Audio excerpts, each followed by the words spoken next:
Welcome to DTA.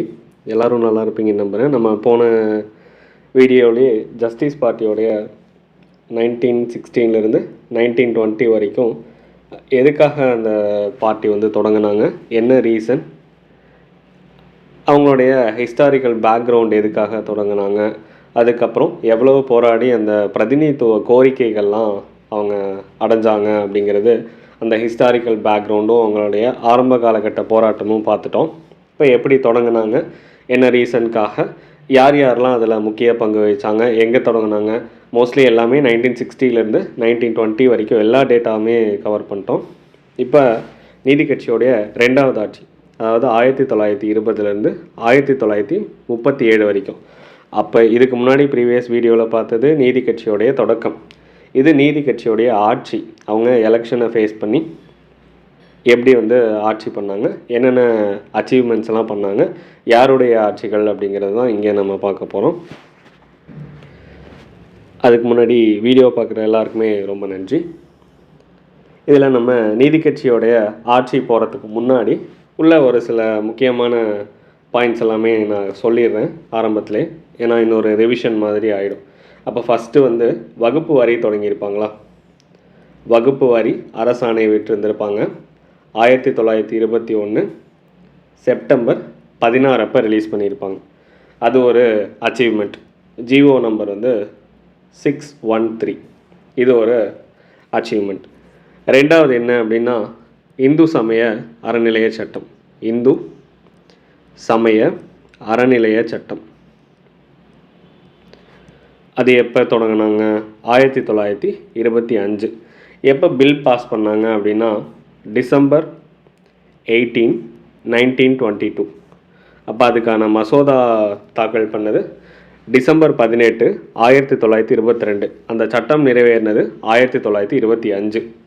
அடுத்து மூணாவது அச்சீவ்மெண்ட்டாக பெண்களுடைய அரசியல் பங்களிப்பு. இப்போ பெண்கள் வந்து பாலிட்டிக்ஸில் பார்ட்டிசிபேட் பண்ணலாம் அப்படின்னு சொன்னது. நமக்கு 1919 ஆக்ட் படி பெண்கள் அரசியலில் பங்கேற்க தடை இருந்துச்சு. அதை எப்போ நீக்கம் பண்ணாங்க அப்படின்னா 1921 ஏப்ரல் 1. ஓகேங்களா, 1921 ஏப்ரல் 1 பெண்கள் வந்து அரசியலில் பங்கேற்கலாம் அப்படின்னு சொன்னாங்க. இது ஒரு அச்சீவ்மெண்ட். அடுத்து நாலாவது அச்சீவ்மெண்ட், 1922 பஞ்சமர் அப்படிங்கிற வார்த்தையை நீக்கிட்டு பஞ்சமர் இந்த மாதிரி வார்த்தைகள்லாம் பயன்படுத்தினாங்க. அதெல்லாம் நீக்கிட்டு ஆதி திராவிடர் அப்படிங்கிற வார்த்தையை பயன்படுத்த ஆரம்பித்தாங்க. ஆதி திராவிடர் அப்படிங்கிற வார்த்தையை பயன்படுத்த ஆரம்பித்தாங்க 1922. அது போக நமக்கு மதிய உணவு 1920 செப்டம்பர் 16 அப்போ அதுக்கான பில் வந்து பாஸ் பண்ணிட்டாங்க. அப்போ இது ஒரு முக்கியமான ஒரு 5 அச்சீவ்மெண்ட் ஞாபகம் வச்சுக்கலாம். ஃபஸ்ட்டு கம்யூனல் ரெப்ரசன்டேஷன் கொடுத்தது 1921 செப்டம்பர் 16. ரெண்டாவது நம்ம இந்து ரிலீஜியஸ் ஆக்ட், நம்ம இந்து சமய அறநிலைய சட்டம் 1925. நிறைவேற்றம் வந்து 1925. ஆனால் அதுக்கான மசோதா தாக்கல் பண்ணது டிசம்பர் 18 1922. மூணாவது சாதனையாக நம்ம பார்க்கணுன்னா பெண்களுடைய அரசியல் பங்களிப்பு 1919 சட்டம், நம்ம மாண்டேகு செம்ஸ்ஃபோர்ட் சட்டப்படி பெண்கள் வந்து அரசியலில் பங்களிப்புங்கிறது தடை விதிச்சிருந்தாங்க. அதை நீக்கம் பண்ணது 1921 ஏப்ரல் 1 அதை நீக்கம் பண்ணாங்க. நாலாவது ஒரு சாதனையாக நம்ம பஞ்சமர் அப்படிங்கிற வார்த்தை பயன்படுத்திட்டு இருந்தாங்க. 1922 ஆதி திராவிடர் அப்படிங்கிற வார்த்தையை பயன்படுத்தணும்னு சொன்னாங்க. அடுத்து கடைசியாக நமக்கு உணவு திட்டம் கொண்டு வந்தது 1920 செப்டம்பர் 16 அப்போ அதுக்கான தீர்மானங்கள் நிறைவேற்றியிருந்தாங்க. இப்போ இதெல்லாம் தான் நம்ம உள்ளே பார்க்க போகிறோம். முன்னாடியே ஒரு ரிவிஷனுக்காக பார்த்துட்டோம். நீதி கட்சி. இப்போ நீதி கட்சி 1920 1937. இதில் ஃபஸ்ட்டு எடுத்தவொடனே நமக்கு வழக்கம் போல் ஒரு கூற்று ஒன்று கொடுத்துருக்காங்க. நீதி கட்சி அப்படிங்கிறது எதுக்காக, வகுப்பு வாரி பிரதிநிதித்துவத்துக்காக. அதோடைய இது ஒற்றை குறிக்கோள் கட்சி அப்படின்னு சொல்கிறாங்களாம். அதை விமர்சனம், அதோடைய மதிப்பீடு பார்க்கும்போது ஒற்றை குறிக்கோள் கட்சி, அதாவது வகுப்பு வாரி பிரதிநிதித்துவம் மட்டும்தான் வந்து அதனுடைய குறிக்கோளாக இருந்துச்சு அப்படிங்கிறத சொல்லியிருந்திருப்பாங்க. அப்போ வகுப்பு வாரி பிரதிநிதித்துவம் அப்படிங்கிறது அந்த கொள்கையை வச்சுருந்த ஜஸ்டிஸ் கட்சி அந்த நாளில் நடந்த விடுதலை போருக்கு நம்பர் 1 எதிரியாக இருந்துச்சு அப்படின்னு சொல்கிறாங்க. அப்போ விடுதலை போராட்டத்துக்கு முதல் எதிரியாக இருந்துச்சு அப்படின்னு நீதி கட்சியை சொன்னது யார் அப்படின்னா மாப்போ சிவஞானம். இப்போ நம்ம மாப்போசி அப்படின்னு சொல்கிறோம்ல, அவர் தான் வந்து நீதி கட்சி விடுதலை போருக்கு நம்பர் 1 எதிரி அப்படின்னு சொல்லியிருக்காரு. இப்போ நமக்கு தெரியும் நீதி கட்சி எதுக்காக தொடங்கினாங்க. அதாவது ஒரு கான்ஸ்டியூஷன் நம்ம அரசியலில் நின்று அவங்களுடைய பிரதிநிதித்துவ கோரிக்கையை ஒவ்வொன்றா நிறைவேற்றி பிராமணர் அல்லாதவர்கள்ட்ட விழிப்புணர்வு ஏற்படுத்தணும் அப்படிங்கிறது அவங்களுடைய நோக்கம். முக்கியமான நோக்கம் சமூக நீதி. பிரிட்டிஷ் இருக்கும் போதே அவங்க விடுதலை போராட்டத்தை விட சமூக நீதிக்கு தான் அதிகமான முக்கியத்துவம் கொடுத்தாங்க. சமூக நீதியை அடைஞ்சிட்டு அதுக்கப்புறம் தான் விடுதலை போராட்டம் அப்படிங்கிற ப்ரிஃபரன்ஸ் கொடுத்துருந்தாங்க. அப்போ அவங்களுடைய நோக்கம் என்ன அப்படின்னா பிராமணர் அல்லாதவர்கள்ட்ட விழிப்புணர்வு ஏற்படுத்தி தேர்தலில் போட்டியிட்டு சமூக நீதியை நிலைநாட்டணும் அப்படிங்கிறது தான் அவங்களுடைய விருப்பம். அப்போ அதுக்காக அவங்களுடைய கொள்கை அறிக்கை ஒன்று ரிலீஸ் பண்ணுறாங்க. அப்போ அவங்களுடைய கொள்கைகளை ஒரு அறிக்கையாக வந்து ரிலீஸ் பண்ணுறாங்க. அந்த அறிக்கை தான் என்னவா மாறுது, அந்த நீதி கட்சியோடைய சட்ட வரைவு. அப்போ அவங்க கட்சிக்கான ஒரு டிராஃப்டாக மாறுது. இப்போ இதுதான் வந்து அவங்களுடைய அரசியலமைப்பு சட்டம் மாதிரி அந்த நீதி கட்சிக்கான ஒரு அரசியலமைப்பு சட்டம் இப்படி தான் நடக்கணும் அப்படிங்கிற ஒரு ரூல் அண்ட் ரெகுலேஷனாக என்ன மாறுது அப்படின்னா அவங்க வெளியிட்ட கொள்கை அறிக்கை தான் வந்து மாறியிருக்கு.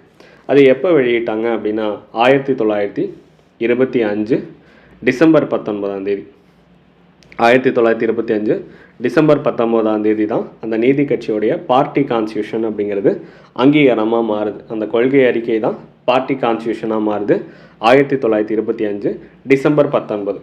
அதனுடைய கட்சி அலுவலகம் எங்கே இருக்குது அப்படின்னா மவுண்ட் ரோட்டில். இப்போ நீதி கட்சியோடைய அலுவலகம் மவுண்ட் ரோட்டில் இருக்குது. ஆரம்பத்தில் கிளைகள் முதல்ல சென்னையில் தொடங்கினாலும் மற்ற மாவட்டங்களுக்கு அதை விரிவுபடுத்த ஆரம்பிச்சிட்டாங்க. ஓகே, அப்போ நீதி கட்சி ஆரம்பித்தாச்சு. இப்போ அதாவது கான்ஸ்டியூஷன் மாதிரி சொல்லிட்டாங்க பார்ட்டி கான்ஸ்டியூஷன் அப்படின்னு. அதனுடைய அமைப்பு எப்படி இருக்குது அப்படின்னா அந்த நீதி கட்சிக்கு ஒரு தலைவர் இருக்காங்க, 4 துணைத் தலைவர்கள் இருக்காங்க. அப்போ ஒரு தலைவர், 4 துணைத் தலைவர் இருக்காங்க, ஒரு பொதுச் செயலாளர் தான், ஒரு பொருளாளர் இருக்காங்க.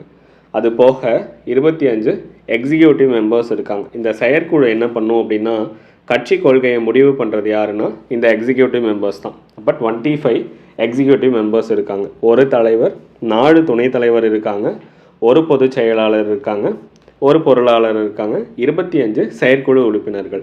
இந்த செயற்குழு உறுப்பினர்களுடைய வேலை என்ன அப்படின்னா இந்த கட்சிக்குழுவோட அந்த கட்சியோடைய கொள்கையை முடிவு செய்கிறது தான் இவங்களுடைய வேலையை. இதில் நம்ம நீதி கட்சி ஒரு பார்ட்டி கான்ஸ்டியூஷன் ஒரு அரசியலமைப்பு சட்டம் மாதிரி அவங்களுக்கான கொள்கையை வடிவமைச்சுக்கிட்டாங்க.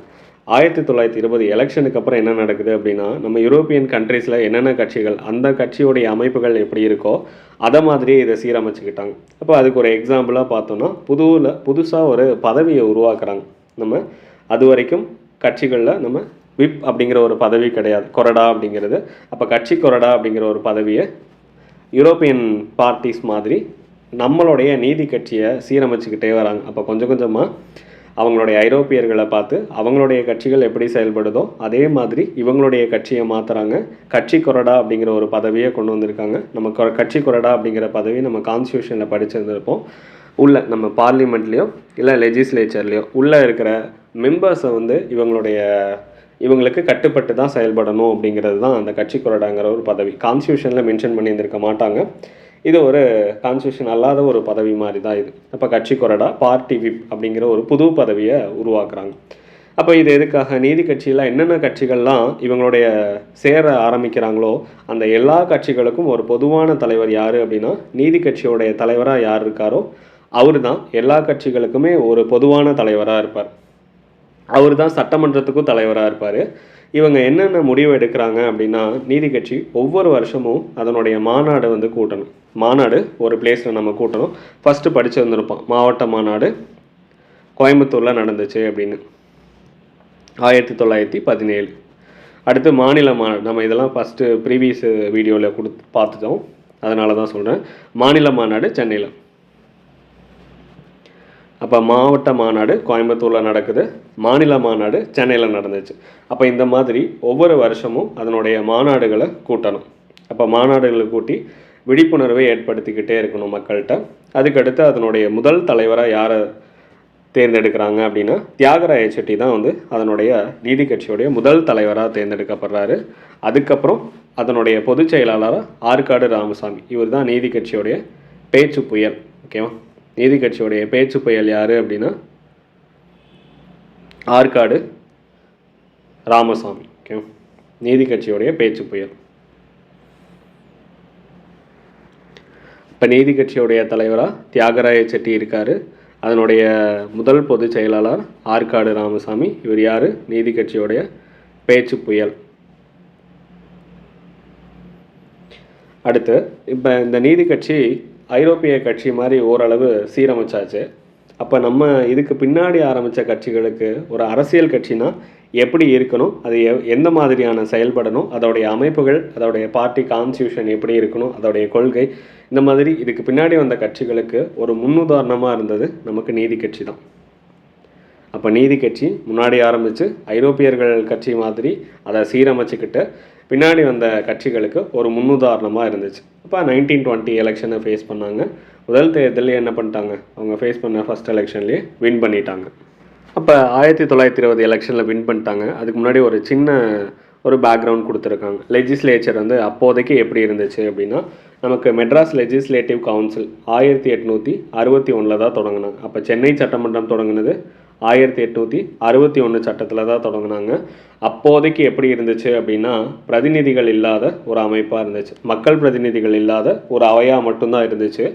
சரி, எப்போ உறுப்பினர்களை உள்ளே போக ஆரம்பித்தாங்க அப்படின்னா, மறைமுக உறுப்பினர்கள், அதாவது மறைமுக தேர்தல் மூலியமாக உறுப்பினர்களை தேர்ந்தெடுத்தாங்க. இது 1909 மிண்டோ மார்லி சீர்திருத்த அடிப்படையில் மறைமுகமாக உறுப்பினர்கள் தேர்வு செய்யப்பட்டாங்க.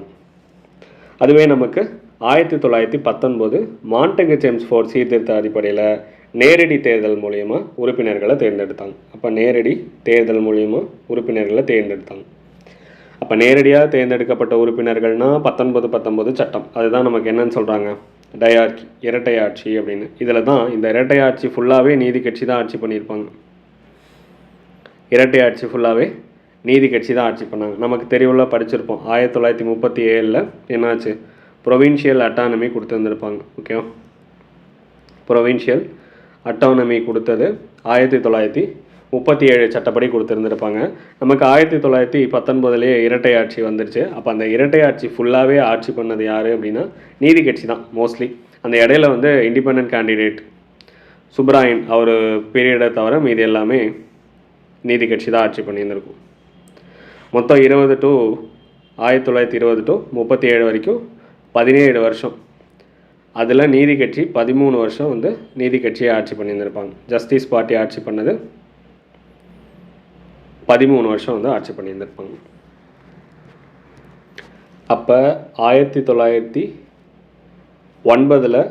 மறைமுகமாக தேர்வு செய்யப்பட்ட உறுப்பினர்கள்.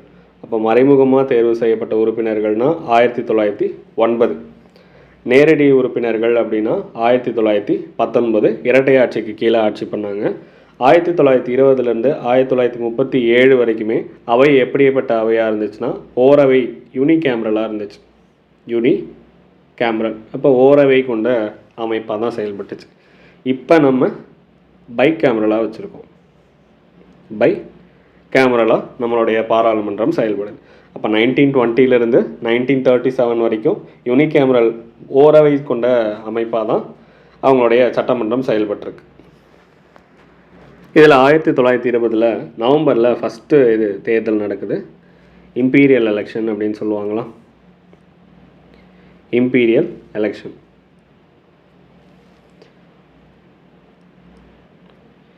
இம்பீரியல் லெஜிஸ்லேட்டிவ்க்கான எலெக்ஷன்.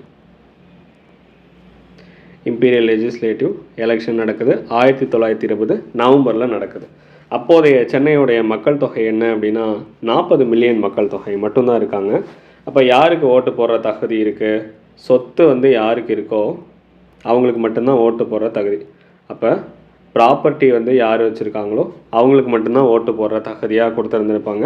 அப்போதைக்கு மக்கள் தொகை 40 மில்லியன். அதில் வாக்களிக்கிற தொகுதி இவ்வளோ பேருக்கு மட்டும்தான் இருக்குது, 12,48,156 பேருக்கு மட்டும்தான்.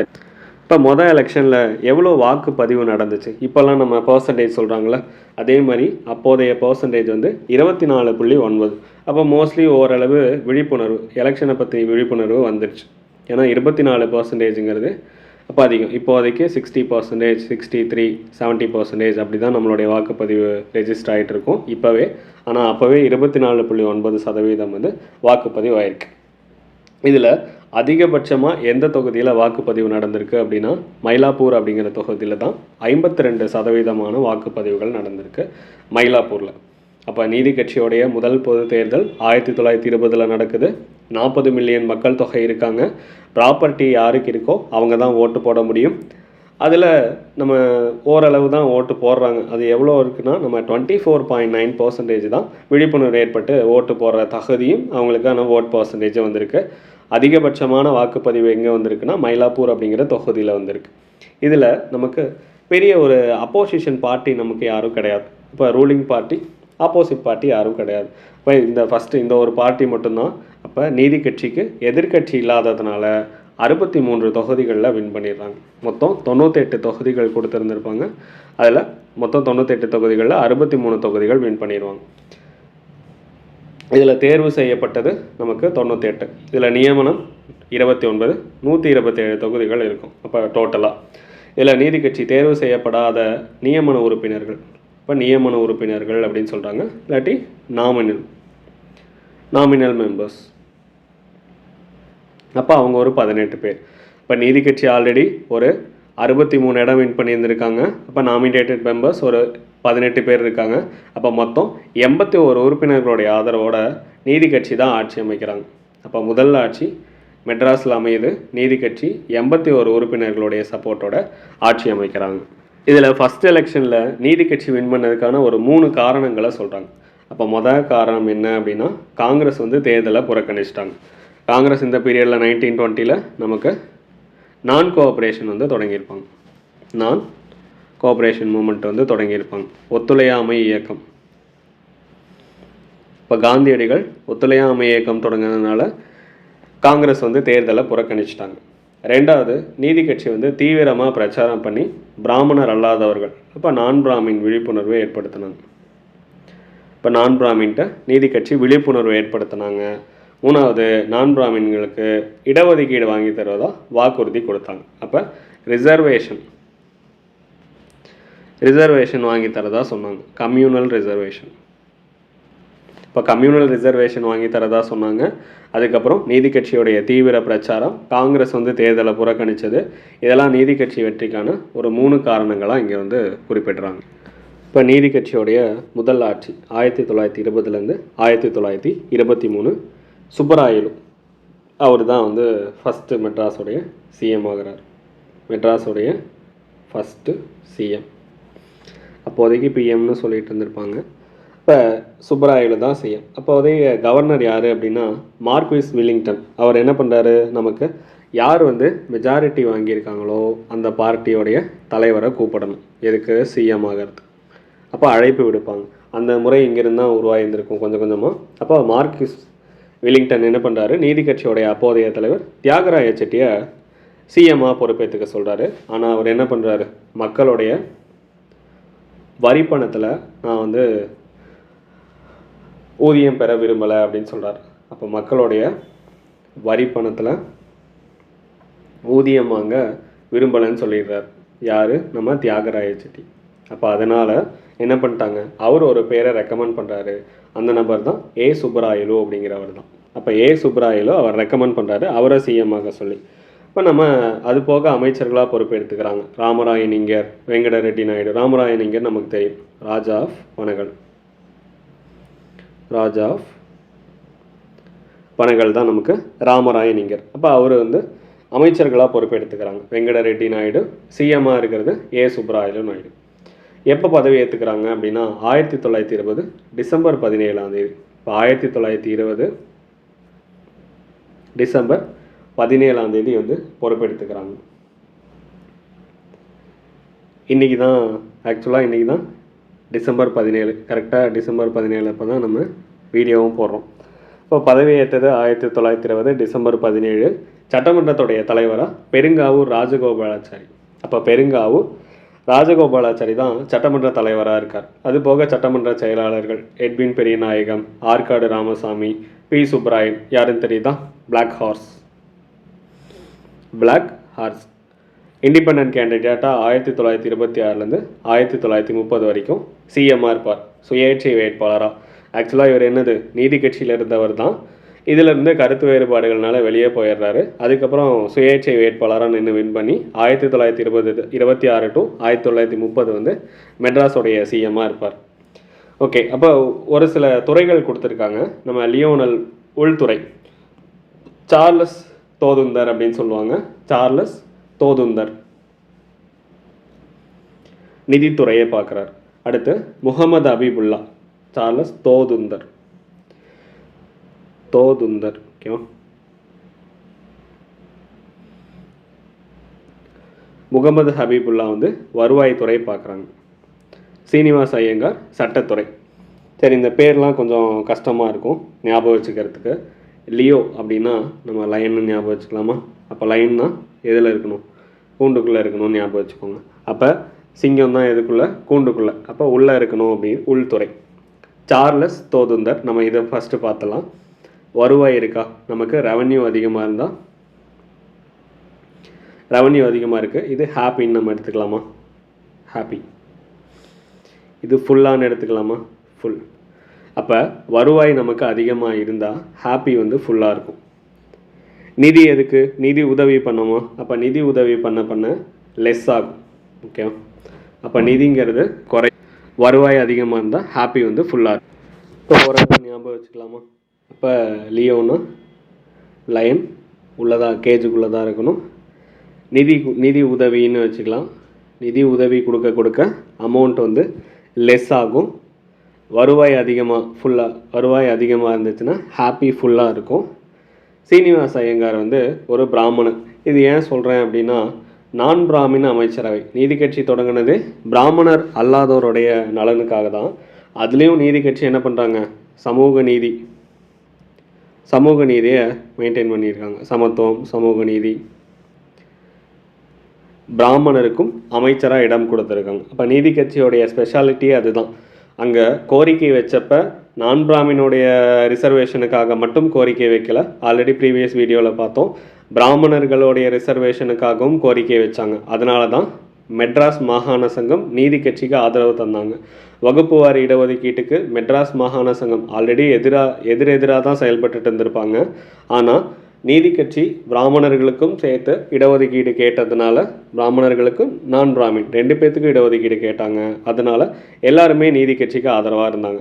அப்போ பிராமணர் அல்லாதவருடைய அமைச்சரவையில் பிராமணருக்கும் இடஒதுக்கீடு தந்திருக்காங்க. அப்போ சீனிவாச ஐயங்கார் தான் சட்டத்துறை அமைச்சர். அப்போ லியோனல் டேவிட்சன்கிறது உள்துறை அமைச்சராக இருந்திருக்காரு. சார்லஸ் தோதுந்தருங்கிறது நிதித்துறை, முகமது அபிபுல்லா அப்படிங்கிறது வருவாய்த்துறை, சீனிவாச ஐயங்கார் வந்து சட்டத்துறையில் இருந்திருக்காங்க. இதில் நீதி கட்சி நம்ம படிக்கும்போது நிறைய இடத்துல காஸ்ட் நேம் வந்து மென்ஷன் பண்ணுற மாதிரி தான் இருக்கும். நம்ம காஸ்ட் நேம் மென்ஷன் பண்ணுறோன்னு நினைக்க வேணாம்.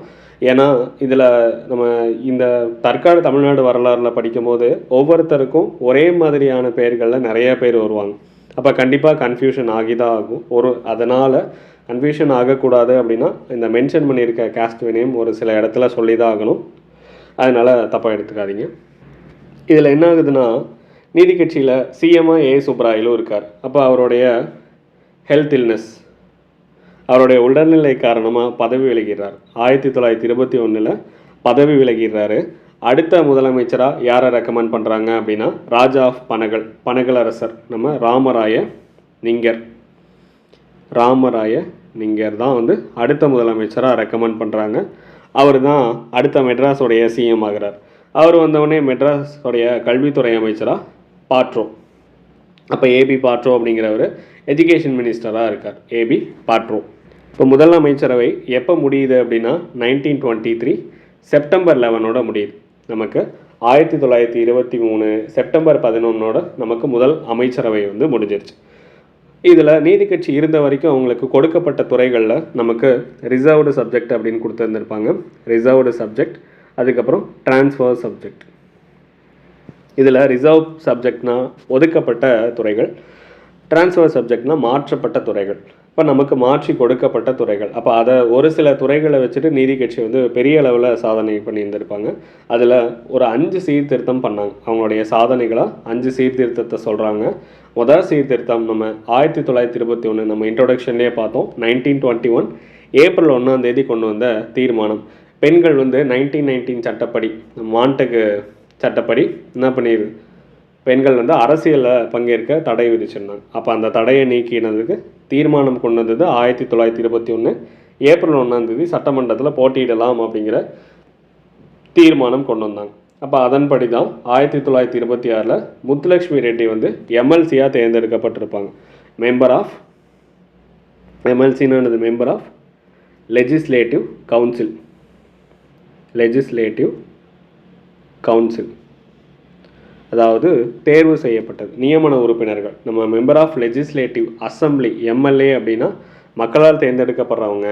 மெம்பர் ஆஃப் லெஜிஸ்லேட்டிவ் கவுன்சில் அப்படின்னா நியமனம் செய்யப்பட்டவர்கள். அப்போ 1926 முத்துலட்சுமி ரெட்டி வந்து எம்எல்சியாக வந்து தேர்வு செய்யப்படுறாங்க. அடுத்து 1920 செப்டம்பர் 16 காலை உணவு திட்டம் வந்து அதுக்கான தீர்மானம் நிறைவேற்றி தொடங்கியிருப்பாங்க 1000 விளக்கு பகுதியில். இதுக்கு முன்னோடி ஒருத்தர் இருப்பார், உணவு திட்டத்துக்கு முன்னோடி. அது யாருன்னு கமெண்ட் பண்ணுங்கள்.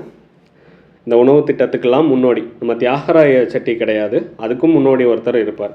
இப்போ காலை உணவு மதிய உணவாக விரிவாக்கம் ஆயிருந்திருக்கும். 1000 விளக்கு 1000 லைட்ஸில் வந்து தொடங்கியிருப்பாங்க. 1000 லைட்ஸ்.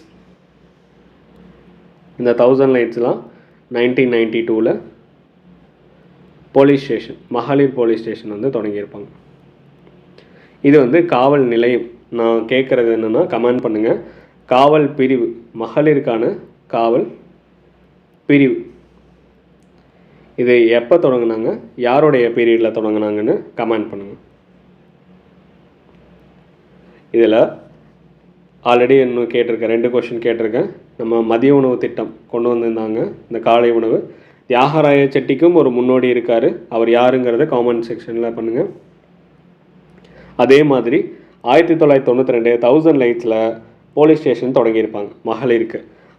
அதில் அந்த காவல் பிரிவை உருவாக்குனது யார்? பிரிவு வேறு, ஸ்டேஷன் வேறு. அப்போ அந்த காவல் பிரிவு, மகளிருக்குன்னு காவல் பிரிவு உருவாக்குனது யார் அப்படிங்கிறது காமெண்ட் செக்ஷனில் கமெண்ட் பண்ணுங்கள். இப்போ 2 சாதனை முடிஞ்சிச்சு. 3வது தீண்டத்தகாதோர், இந்த மாதிரி வார்த்தைகள்லாம் பயன்படுத்திட்டு இருந்தாங்க. பஞ்சமர், தீண்டத்தகாதோர் அப்படிங்கிற வார்த்தைகள் நம்ம பார்த்தோம். 1922 அதுக்கு பதிலாக ஆதி திராவிடர் அப்படிங்கிற வார்த்தையை பயன்படுத்தினாங்க. இப்போ 3வது சீர்திருத்தம் என்ன அப்படின்னா பஞ்சமர், தீண்டத்தகாதோர் அப்படிங்கிற வார்த்தைகள்லாம் பயன்படுத்திட்டு இருந்தாங்க. அது 1922 ஆதி திராவிடர் அப்படின்னு பயன்படுத்தினாங்க. அடுத்து முக்கியமான சட்டம் லோக்கல் போர்டு ஆக்ட். உள்ளாட்சிக்கு அதிகமான முக்கியத்துவம். நீதி கட்சி வந்து உள்ளாட்சிக்கு அதிகமான முக்கியத்துவம், நீதி கட்சி வின் பண்ணதுக்கான ஒரு காரணமே உள்ளாட்சி தான் சொல்லுவாங்க. அப்போ உள்ளாட்சி அரசாங்கத்துக்கு முக்கியத்துவம் கொடுத்தாங்க. லோக்கல் போர்டு ஆக்ட் வந்து 1920 கொண்டு வந்துட்டாங்க. அது போக Madras Hindu religious endowment act, Madras Hindu சமய அறக்கட்டளை இல்லாட்டி அறநிலைய சட்ட மசோதான்னு சொல்லுவாங்க. அந்த சட்ட மசோதா 1922 டிசம்பர் 18 1922 டிசம்பர் 18 அதுக்கான மசோதாவை தாக்கல் பண்ணி 1925 நிறைவேற்றிட்டாங்க. அப்படின்னா என்னென்னா எல்லா இந்து கோவில்களும் அரசாங்கத்துடைய கட்டுப்பாட்டில், அப்போ அந்த அந்த சொத்துக்கள் எல்லாமே அரசாங்கத்துடைய கட்டுப்பாட்டில் கொண்டு வந்தாங்க. எந்த விதமான ஊழல் தன்மையும் இல்லாமல் இது ஒரு முன்மாதிரி சட்டமாக கொண்டு வந்து அந்த சொத்துக்கள் எல்லாமே பராமரிக்கிறது, அந்த சொத்துக்களை எதுவும் ஊழல் பண்ணிடாமல் அரசாங்கத்துடைய கட்டுப்பாட்டில் கொண்டு வந்த சட்டம் தான் Madras Hindu religious endowment act 1925 நிறைவேறிச்சு. நம்ம இங்கே உணவு திட்டம் பார்த்தோமா, உணவு திட்டம் பார்க்கும்போது ஓரளவு அப்படியே நமக்கு தெரிஞ்ச உணவு திட்டங்களாக ரிவிஷன் பண்ணிடணும். அப்போ ஃபஸ்ட் டைம் கொண்டு வந்தது 1920 செப்டம்பர் 16, அதுதான் முறையாக கொண்டு வந்தாங்க. நம்ம காமராஜர் அவர் சிஎம்மாக இருந்தப்போ தெரியும், 1956 காமராஜர் சிஎம்மாக இருந்தது. 1956 எட்டயபுரமில் தொடங்கியிருப்பார், எட்டயபுரம். அடுத்து அது மதிய உணவு. அடுத்து 1982 ஜூலை 1 நம்ம சத்துணவு திட்டம், நியூட்ரியஸ் மீல் ப்ரோக்ராம் 1982. இது நம்ம பேர் மாறி இருந்திருக்கும், புரட்சி தலைவர் எம்ஜிஆர் சத்துணவு திட்டம்னு இவங்க அம்மையார் ஜெயலலிதா பீரியடில் பேர் மாறி இருந்திருக்கும். அடுத்து 1989 கலைஞருடைய பீரியடில் முட்டை கொடுத்துருந்துருப்பாங்க 1989. இந்த 2013 கலவை சாதமாக மாறி இருந்திருக்கும். 2013 கலவை சாதம். 2022 1 to 5th வரைக்கும் காலை உணவு திட்டம், நம்ம முதலமைச்சருடைய காலை உணவு திட்டம், இந்தியாவிலேயே முதல் முறையாக காலை உணவு கொடுத்த மாநிலம்.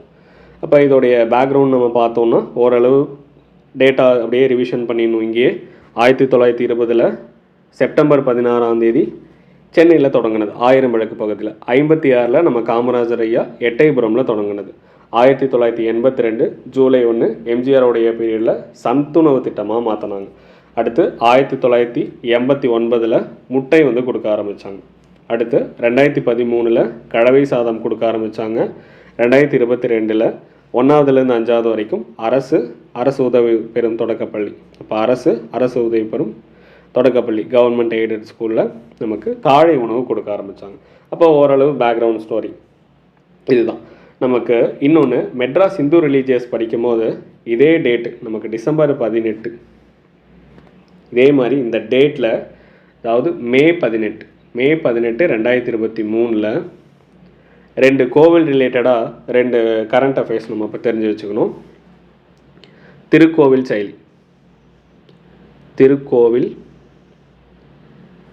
செயலி.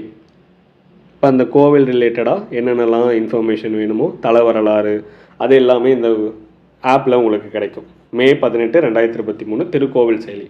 அது போக அதே டேட்டில் மே 18 2023 இல்லம் தேடி வரும் பிரசாதம் அப்படிங்கிற ஒரு திட்டம் தொடங்கியிருப்பாங்க. இல்லம் தேடி வரும்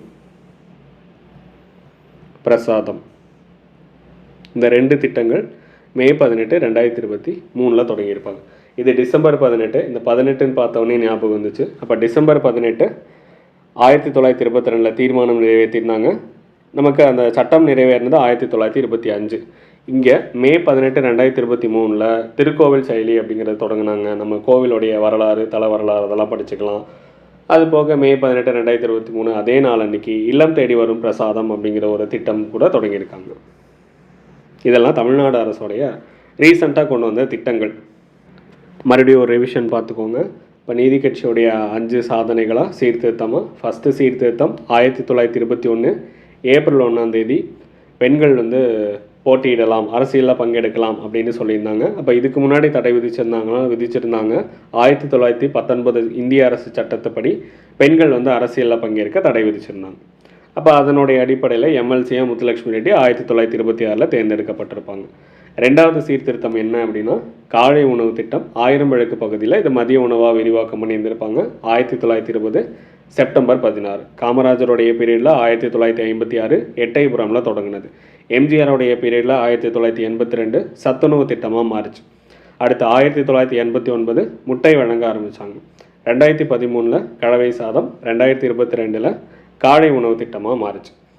3வது சீர்திருத்தம் என்ன அப்படின்னா பஞ்சமர், தீண்டத்தகாதோர், ஹரிஜன் இந்த மாதிரி வார்த்தைகள்லாம் பயன்படுத்திட்டு இருந்தாங்க. இப்போ இந்த வார்த்தைகள்லாம் பயன்படுத்துகிற தவறுன்னு சொல்லிட்டு நமக்கு ஆதி திராவிடர் அப்படிங்கிற வார்த்தையை பயன்படுத்தணும். 1922 நம்ம பார்த்தோம்.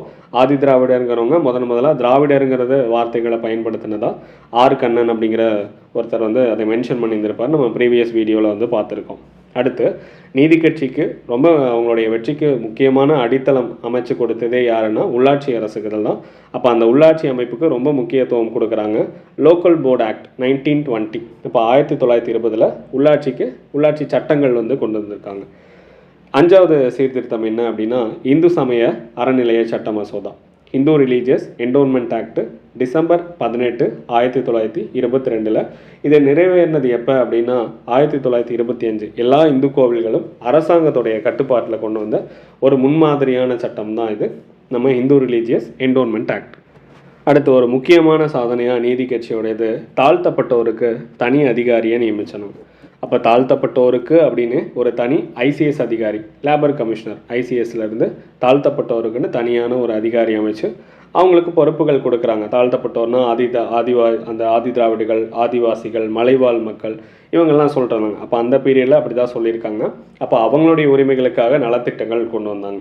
இப்போ அவங்களுக்கு என்னென்ன நலத்திட்டங்கள், நம்ம 20 சென்ட் நிலம் கொடுத்தது நிலமில்லாதவர்களுக்கு, கூட்டுறவு கடன் கொடுத்தது, வீட்டு மனை கொடுத்தது, குடிநீர் வசதி ஏற்படுத்தி கொடுத்தது, அரசாங்கத்தை நிலத்தை விவசாயிகளுக்கு பயன்படுத்திக்கலாம், நம்ம விவசாயத்துக்கு அரசாங்க நிலத்தை பயன்படுத்திக்கலாம், பெண்களுடைய அவங்களுக்கு கழிப்பறை வசதிகள் செஞ்சு கொடுத்தது, குடிப்பழக்கத்திலேருந்து விடுபடுறதுக்காக அவங்கள ஊக்குவிக்கிறது, அடுத்து ஹிந்து அந்த ஜாதி எதிர்ப்பை வந்து போக்குறது, முக்கியமாக அந்த பொது பாதைகள்லாம் பயன்படுத்தி கொடுக்கறது. இப்போ இந்த மாதிரி என்னென்னலாம் தாழ்த்தப்பட்டவர்களுக்கு அப்போதைக்கு பிரச்சனை இருந்துச்சோ அப்போ அதை தீர்த்து வைக்கிறதுக்காகவே தனி ஒரு அதிகாரியை நியமித்தாங்க. லேபர் கமிஷனரை, ஒரு ஐசிஎஸ் அதிகாரி, இந்தியன் சிவில் சர்வீஸ்லேருந்து தனி ஒரு அதிகாரியை நியமித்தது தான் இவங்களுடைய முக்கியமான சரித்திர சாதனை அப்படிங்கிறது சொல்கிறாங்க. அப்போ நீதி கட்சி வந்து இவ்வளவு சாதனை படைச்சிருந்தாலும் அந்த 3 வருஷம், முதல் 3 வருஷத்தில் அவங்களுக்கு கொடுத்துருந்த துறையில் மிகப்பெரிய அளவில் ஒரு சாதனை படைச்சிருந்தாங்க. இருந்தாலும் அவங்களுக்குள்ள ஒற்றுமைங்கிறது கிடையாது. அப்போ அவங்க சமுதாயத்தில், சமயத்தில், கல்வியில், உள்ளாட்சியில், வகுப்பு வாரி இந்த மாதிரி எத்தனையோ பிரதிநிதித்துவ திட்டங்கள் அவங்களுக்காக சாதனை படைச்சிருந்தாலும் அவங்களுடைய கட்சிக்குள்ளேயே ஒற்றுமை இல்லாமல் போயிடுச்சு. கருத்து வேறுபாடுகள் உருவாக ஆரம்பிச்சது. அதை என்னன்னு சொல்கிறாங்கன்னா அரசாங்க எதிர்ப்பு குழுவாக மாறிட்டாங்க. அப்போ அரசாங்கத்தை எதிர்ப்பு குழு, ஆன்டி மினிஸ்டீரியலிஸ்ட்டுன்னு சொல்லுவாங்க. அப்போ ஆன்டி மினிஸ்டீரியலிஸ்ட் அப்படிங்கிறது தான் அரசாங்கத்துடைய எதிர்ப்பு குழுவாக வந்து ஒரு சிலர் ஆரம்பிச்சிட்டாங்க. அப்போ யாருக்கு எதிராக இவங்கெல்லாம் செயல்படுறாங்க? அப்போ தியாகராய செட்டி மேலேயே வந்து நீதி கட்சியோடைய தலைவரே தியாகராய செட்டி தான். அப்போ அவரு மேலேயே வந்து குற்றச்சாட்டுகள் வைக்கிறாங்க. நடேச முதலியார் இருக்கட்டும், ராமலிங்கம், சிஆர் ரெட்டி, சுப்பராயன், அப்போ இவங்கெல்லாம் நீதி கட்சியோடைய தலைவர் இவர் தியாகராய செட்டி மேலே ஒரு சில குற்றச்சாட்டுகள் வைக்கிறாங்க. அப்போ என்னென்ன அப்படின்னா அவர் எதேச்சதிகாரவாதி அப்படின்னு சொல்கிறாங்க. அப்போ அவர் யார்கிட்டையுமே கலந்து ஆலோசிக்காமல் ஒரு சில முடிவுகள்லாம் அவரே எடுத்துட்டார். இன்னொன்று, உயர்ஜாதி வகுப்பினருக்காக சாதகமாக செயல்பட்டார். நீதி கட்சி தொடங்கினதே நான் பிராமினுடைய வெல்ஃபேர் தான். அப்போ நீதி கட்சி தொடங்கின நோக்கமே நான் பிராமினோட வெல்ஃபேர் தான். ஆனால் உயர் வகுப்பினருக்கு சாதகமாக அவர் செயல்படுறாரு அப்படிங்கிறது அவர் மேலே குற்றச்சாட்டு வைக்கிறாங்க. பிரிட்டிஷ் அரசாங்கத்துக்கு அதிகமான ஆதரவு கொடுக்குறாரு. அது போக முதல் அமைச்சரவையில் தமிழருக்கு இடம் கொடுக்காமல் போயிட்டாங்க. அதிகமாக தெலுங்கர்களுக்கு தான் வந்து இடம் கொடுத்துருக்குறாங்க அப்படின்னு நீதி கட்சியோடைய தலைவர் தியாகராய செட்டி மேலே வந்து குற்றச்சாட்டு வச்சு ஆன்டி மினிஸ்டீரியலிஸ்ட் அப்படிங்கிற ஒரு குரூப்பை தனியாக பிரிச்சுட்டாங்க. அரசாங்க எதிர்ப்பு குழுவாக வந்து செயல்பட ஆரம்பிக்குது. இப்போ நீதி கட்சிக்குள்ளேயே பெரிய அளவில் கருத்து வேறுபாடுகள் உருவாயிருக்கு. அப்போ அந்த கருத்து வேறுபாடுகள் இருந்தப்பயே அதுக்கு ஒரு பலமான எதிர்கட்சியாக சுயராஜ்ய கட்சி வந்து உருவாக ஆரம்பிச்சிருச்சு. அப்போ நம்ம ராஜாஜி, காந்தி இவங்கெல்லாம் என்ன பண்ணியிருந்திருப்பாங்க, ஒத்துழையாமை இயக்கம் தொடங்கி தேர்தலில் காங்கிரஸ் பங்கேற்காது அப்படிங்கிறத அறிவிச்சிட்டாங்க. அப்போ இதை எதிர்த்து ஒரு சில சட்டமன்றத்துக்குள்ளே நுழைஞ்சு நம்ம ஒத்துழையாமை இயக்கம் வந்து நடத்தணும் அப்படிங்கிற முடிவெடுக்கிறாங்க. நம்ம இந்திய அளவில் சிஆர் தாஸ் பார்த்துருந்துருப்போம். சிஆர் தாஸ், மோதிலால் நேரு, இவங்கெல்லாம் 1923 ஜான் 1 ஸ்வராஜ் பார்ட்டி வந்து தொடங்கியிருப்பாங்க. ஸ்வராஜ் பார்ட்டி அப்படிங்கிறத தொடங்கியிருப்பாங்க. இதில் இன்னும் ஒரு கொஷின், 1922 காங்கிரஸோடைய செஷன் வந்து எங்கே நடந்துச்சு, யார் அதனுடைய பிரசிடெண்ட் அப்படிங்கிறத கமெண்ட் பண்ணுங்கள். காமெண்ட் செக்ஷனில் வந்து 1922 காங்கிரஸ் செஷனுடைய தலைவர் யார், எந்த பிளேஸில் நடந்துச்சு அப்படிங்கிறத கமெண்ட் பண்ணுங்கள். இதே தமிழ்நாட்டில் சட்டமன்றத்துக்கு நுழைஞ்சு ஒத்துழையாமை இயக்கம் நடத்தணும் அப்படின்னு முடிவெடுத்தது கஸ்தூரி ரங்க ஐயங்கார், சீனிவாச ஐயங்கார், அது போக வரதராஜலு, விஜயராகவாச்சாரி, ரங்கசாமி, இவங்க எல்லாருமே முடிவெடுக்கிறாங்க. இதில் நவம்பர் 13 அப்படிங்கிறத விட அக்டோபர் டு நவம்பர் தான் எலெக்ஷன் நடந்துச்சு. 1923 October to November. October 31 decide பண்ணியிருந்திருப்பாங்க. அதுக்கப்புறம் அந்த புயல், வெள்ளம், இந்த மாதிரியான பிரச்சனைகள், இயற்கை பேரிடர்னால என்ன பண்ணியிருந்திருப்பாங்க, கொஞ்சம் இயற்கை சீற்றத்தினால டேட் வந்து மாறியிருந்திருக்கும். அப்போ அக்டோபர் நவம்பருங்கிறது டிசைட் பண்ணிக்கோங்க. நவம்பர் 13ங்கிறது ஆக்சுவலாக டேட் எடுக்க வேணும். அக்டோபர் டு நவம்பர் எலெக்ஷன் நடந்தது. இப்போ சட்டமன்ற தேர்தல் 1923க்கான எலெக்ஷன் நடக்குது. நீதி கட்சியோடைய முதல் ஆட்சி முடிவு 1923 செப்டம்பர் 11. இப்போ தேர்தல் வந்து அக்டோபர் 31 நவம்பர் 10 வரைக்கும் நடக்குது. இதில் வாக்குப்பதிவு எவ்வளோ பதிவாச்சு அப்படின்னா 36.2%. ஃபஸ்ட் எலெக்ஷனில் பதிவானது 24.9% வந்து பதிவாச்சு. அதிகமானது மயிலாப்பூரில் 52% வந்து வாக்குப்பதிவாக இருந்துச்சு. மொத்த வாக்குப்பதிவு 24.9%. இதில் ரெண்டாவது எலெக்ஷனில் 36.2% வந்து வாக்குப்பதிவாக இருக்குது. நீதி கட்சியோடைய எவ்வளோ வின் பண்ணியிருக்காங்கன்னா 44 இடங்களில் நீதி கட்சி வின் பண்ணியிருக்காங்க. மொத்தம் 63 தொகுதிகள் ஃபஸ்ட் எலெக்ஷனில் வின் பண்ணாங்க. ஃபஸ்ட் எலெக்ஷனில் 98க்கு 63. இப்போ என்ன ஆயிடுச்சு, கொஞ்சம் பின்னடைவு. இப்போ 44 தான் வந்து வின் பண்ணியிருக்காங்க. சுயராஜ்ய கட்சி 11 இடங்களில் வின் பண்ணிட்டாங்க. அரசாங்கத்தோட எதிர்ப்பாளர்களாக 37 பேர் தனியாக போயிட்டாங்க. இருந்தாலும் சுயராஜ்ய கட்சிக்கு வந்து மெஜாரிட்டி கிடையாது. அப்போ மெஜாரிட்டி இல்லாதனால அவங்களால ஆட்சி அமைக்க முடியாது. எதிர்கட்சி மாதிரி தான் வந்து செயல்படணும். இருந்தாலும் நீதி கட்சி என்ன பண்ணியிருக்காங்க, நீதி கட்சியோட இடங்களை குறைச்சிருக்காங்க. அதில் அதிகமான பங்களிப்பு சுயராஜ்ய கட்சிக்கு இருக்குது. ஏன் இந்த தேர்தலில் நீதி கட்சி கொஞ்சம் பின்னடைவை சந்திச்சிருக்கு அப்படின்னா, அந்த தலைவர்களுக்குள்ளேயே கருத்து வேறுபாடு நம்ம பார்த்தோம். தியாகராய செட்டி மேலே நிறைய குற்றச்சாட்டுகள் வச்சுருந்தாங்க. அப்போ அந்த கட்சி தலைமையை விமர்சிக்கிறாங்க. நடேச முதலியார், எம்சி ராஜா, கந்தசாமி செட்டி. 1923 எம்சி ராஜா வெளியே போயிடுவார் நீதி கட்சியை விட்டு. கந்தசாமி, நடேச முதலியார் இவங்கெல்லாம் வந்து கட்சி தலைமையை விமர்சித்து கட்சிக்குள்ளேயே கருத்து வேறுபாடுகளோடு இருக்காங்க. அது ரொம்ப முக்கியமானது. தமிழர்களுக்கு இடம் தரல. இப்போ அதிகமாக தெலுங்கர்கள் இருக்காங்க அப்படின்னு சொல்லியிருந்தாங்க. அப்போ தமிழர்களுக்கு முதலமைச்சரவையில் இடம் தரல. அப்போ சுயராட்சி கட்சி ஒரு பிரதான எதிர்கட்சியாக மாற ஆரம்பிச்சிருச்சு. பெரிய ஒரு கட்சியாக உருவெடுக்க ஆரம்பிச்சிருச்சு. உட்கட்சி பூசல். அப்போ இதனாலேயே நீதி கட்சிக்கு 1923 தேர்தலில் ஒரு பின்னடைவை தான் சந்தித்தாங்க அப்படிங்கிறத சொல்கிறாங்க. அடுத்து நீதி கட்சியோட 2வது அமைச்சரவை பனகலரசர் தான் ஆட்சி அமைக்கிறாரு. ஆளுநர் வெலிங்டன் அவரே தான் வந்து நீதி கட்சிக்கு அழைப்பு விடுக்கிறாரு. மறுபடியும் தியாகராய செட்டிக்கு தான் அழைப்பு விடுக்கிறாரு. அவர் என்ன பண்ணுறாரு, யாருடைய பெயரை பரிந்துரை கொடுக்குறாரு, பனகலரசர். இப்போ அவருடைய பெயரை பரிந்துரை கொடுத்து அவர் சிஎம் ஆகிறார். 2வது அமைச்சரவை நவம்பர் 19 நவம்பர் 7, 1926 வரைக்கும் நடக்குது. அப்போதைய சட்டமன்றம்லாம் 3 இயர்ஸ் தான் வந்து இருக்கும். நம்ம இப்போதைக்கு 5 இயர்ஸு கான்ஸ்டியூஷன் படி, அப்போதைக்கு 3 வருஷம் தான் இருந்திருக்கு. அப்போ 23 26 வரைக்கும். இதில் என்னென்னா சட்டமன்ற தலைவராக சாமிக்கண்ணு அப்படிங்கிற ஒருத்தர் இருக்கார். சாமிக்கண்ணு சட்டமன்றத்து தலைவர். ஓகேவா? இப்போ முதலமைச்சரவையில் யார் சட்டமன்ற தலைவர்? பெருங்காவூர் ராஜகோபாலாச்சாரி. நம்ம ராஜாஜி கிடையாது, இவர் வேறு. ராஜகோபாலாச்சாரி பெருங்காவூர் அப்படிங்கிறது. பெருங்காவூர் ராஜகோபாலாச்சாரி.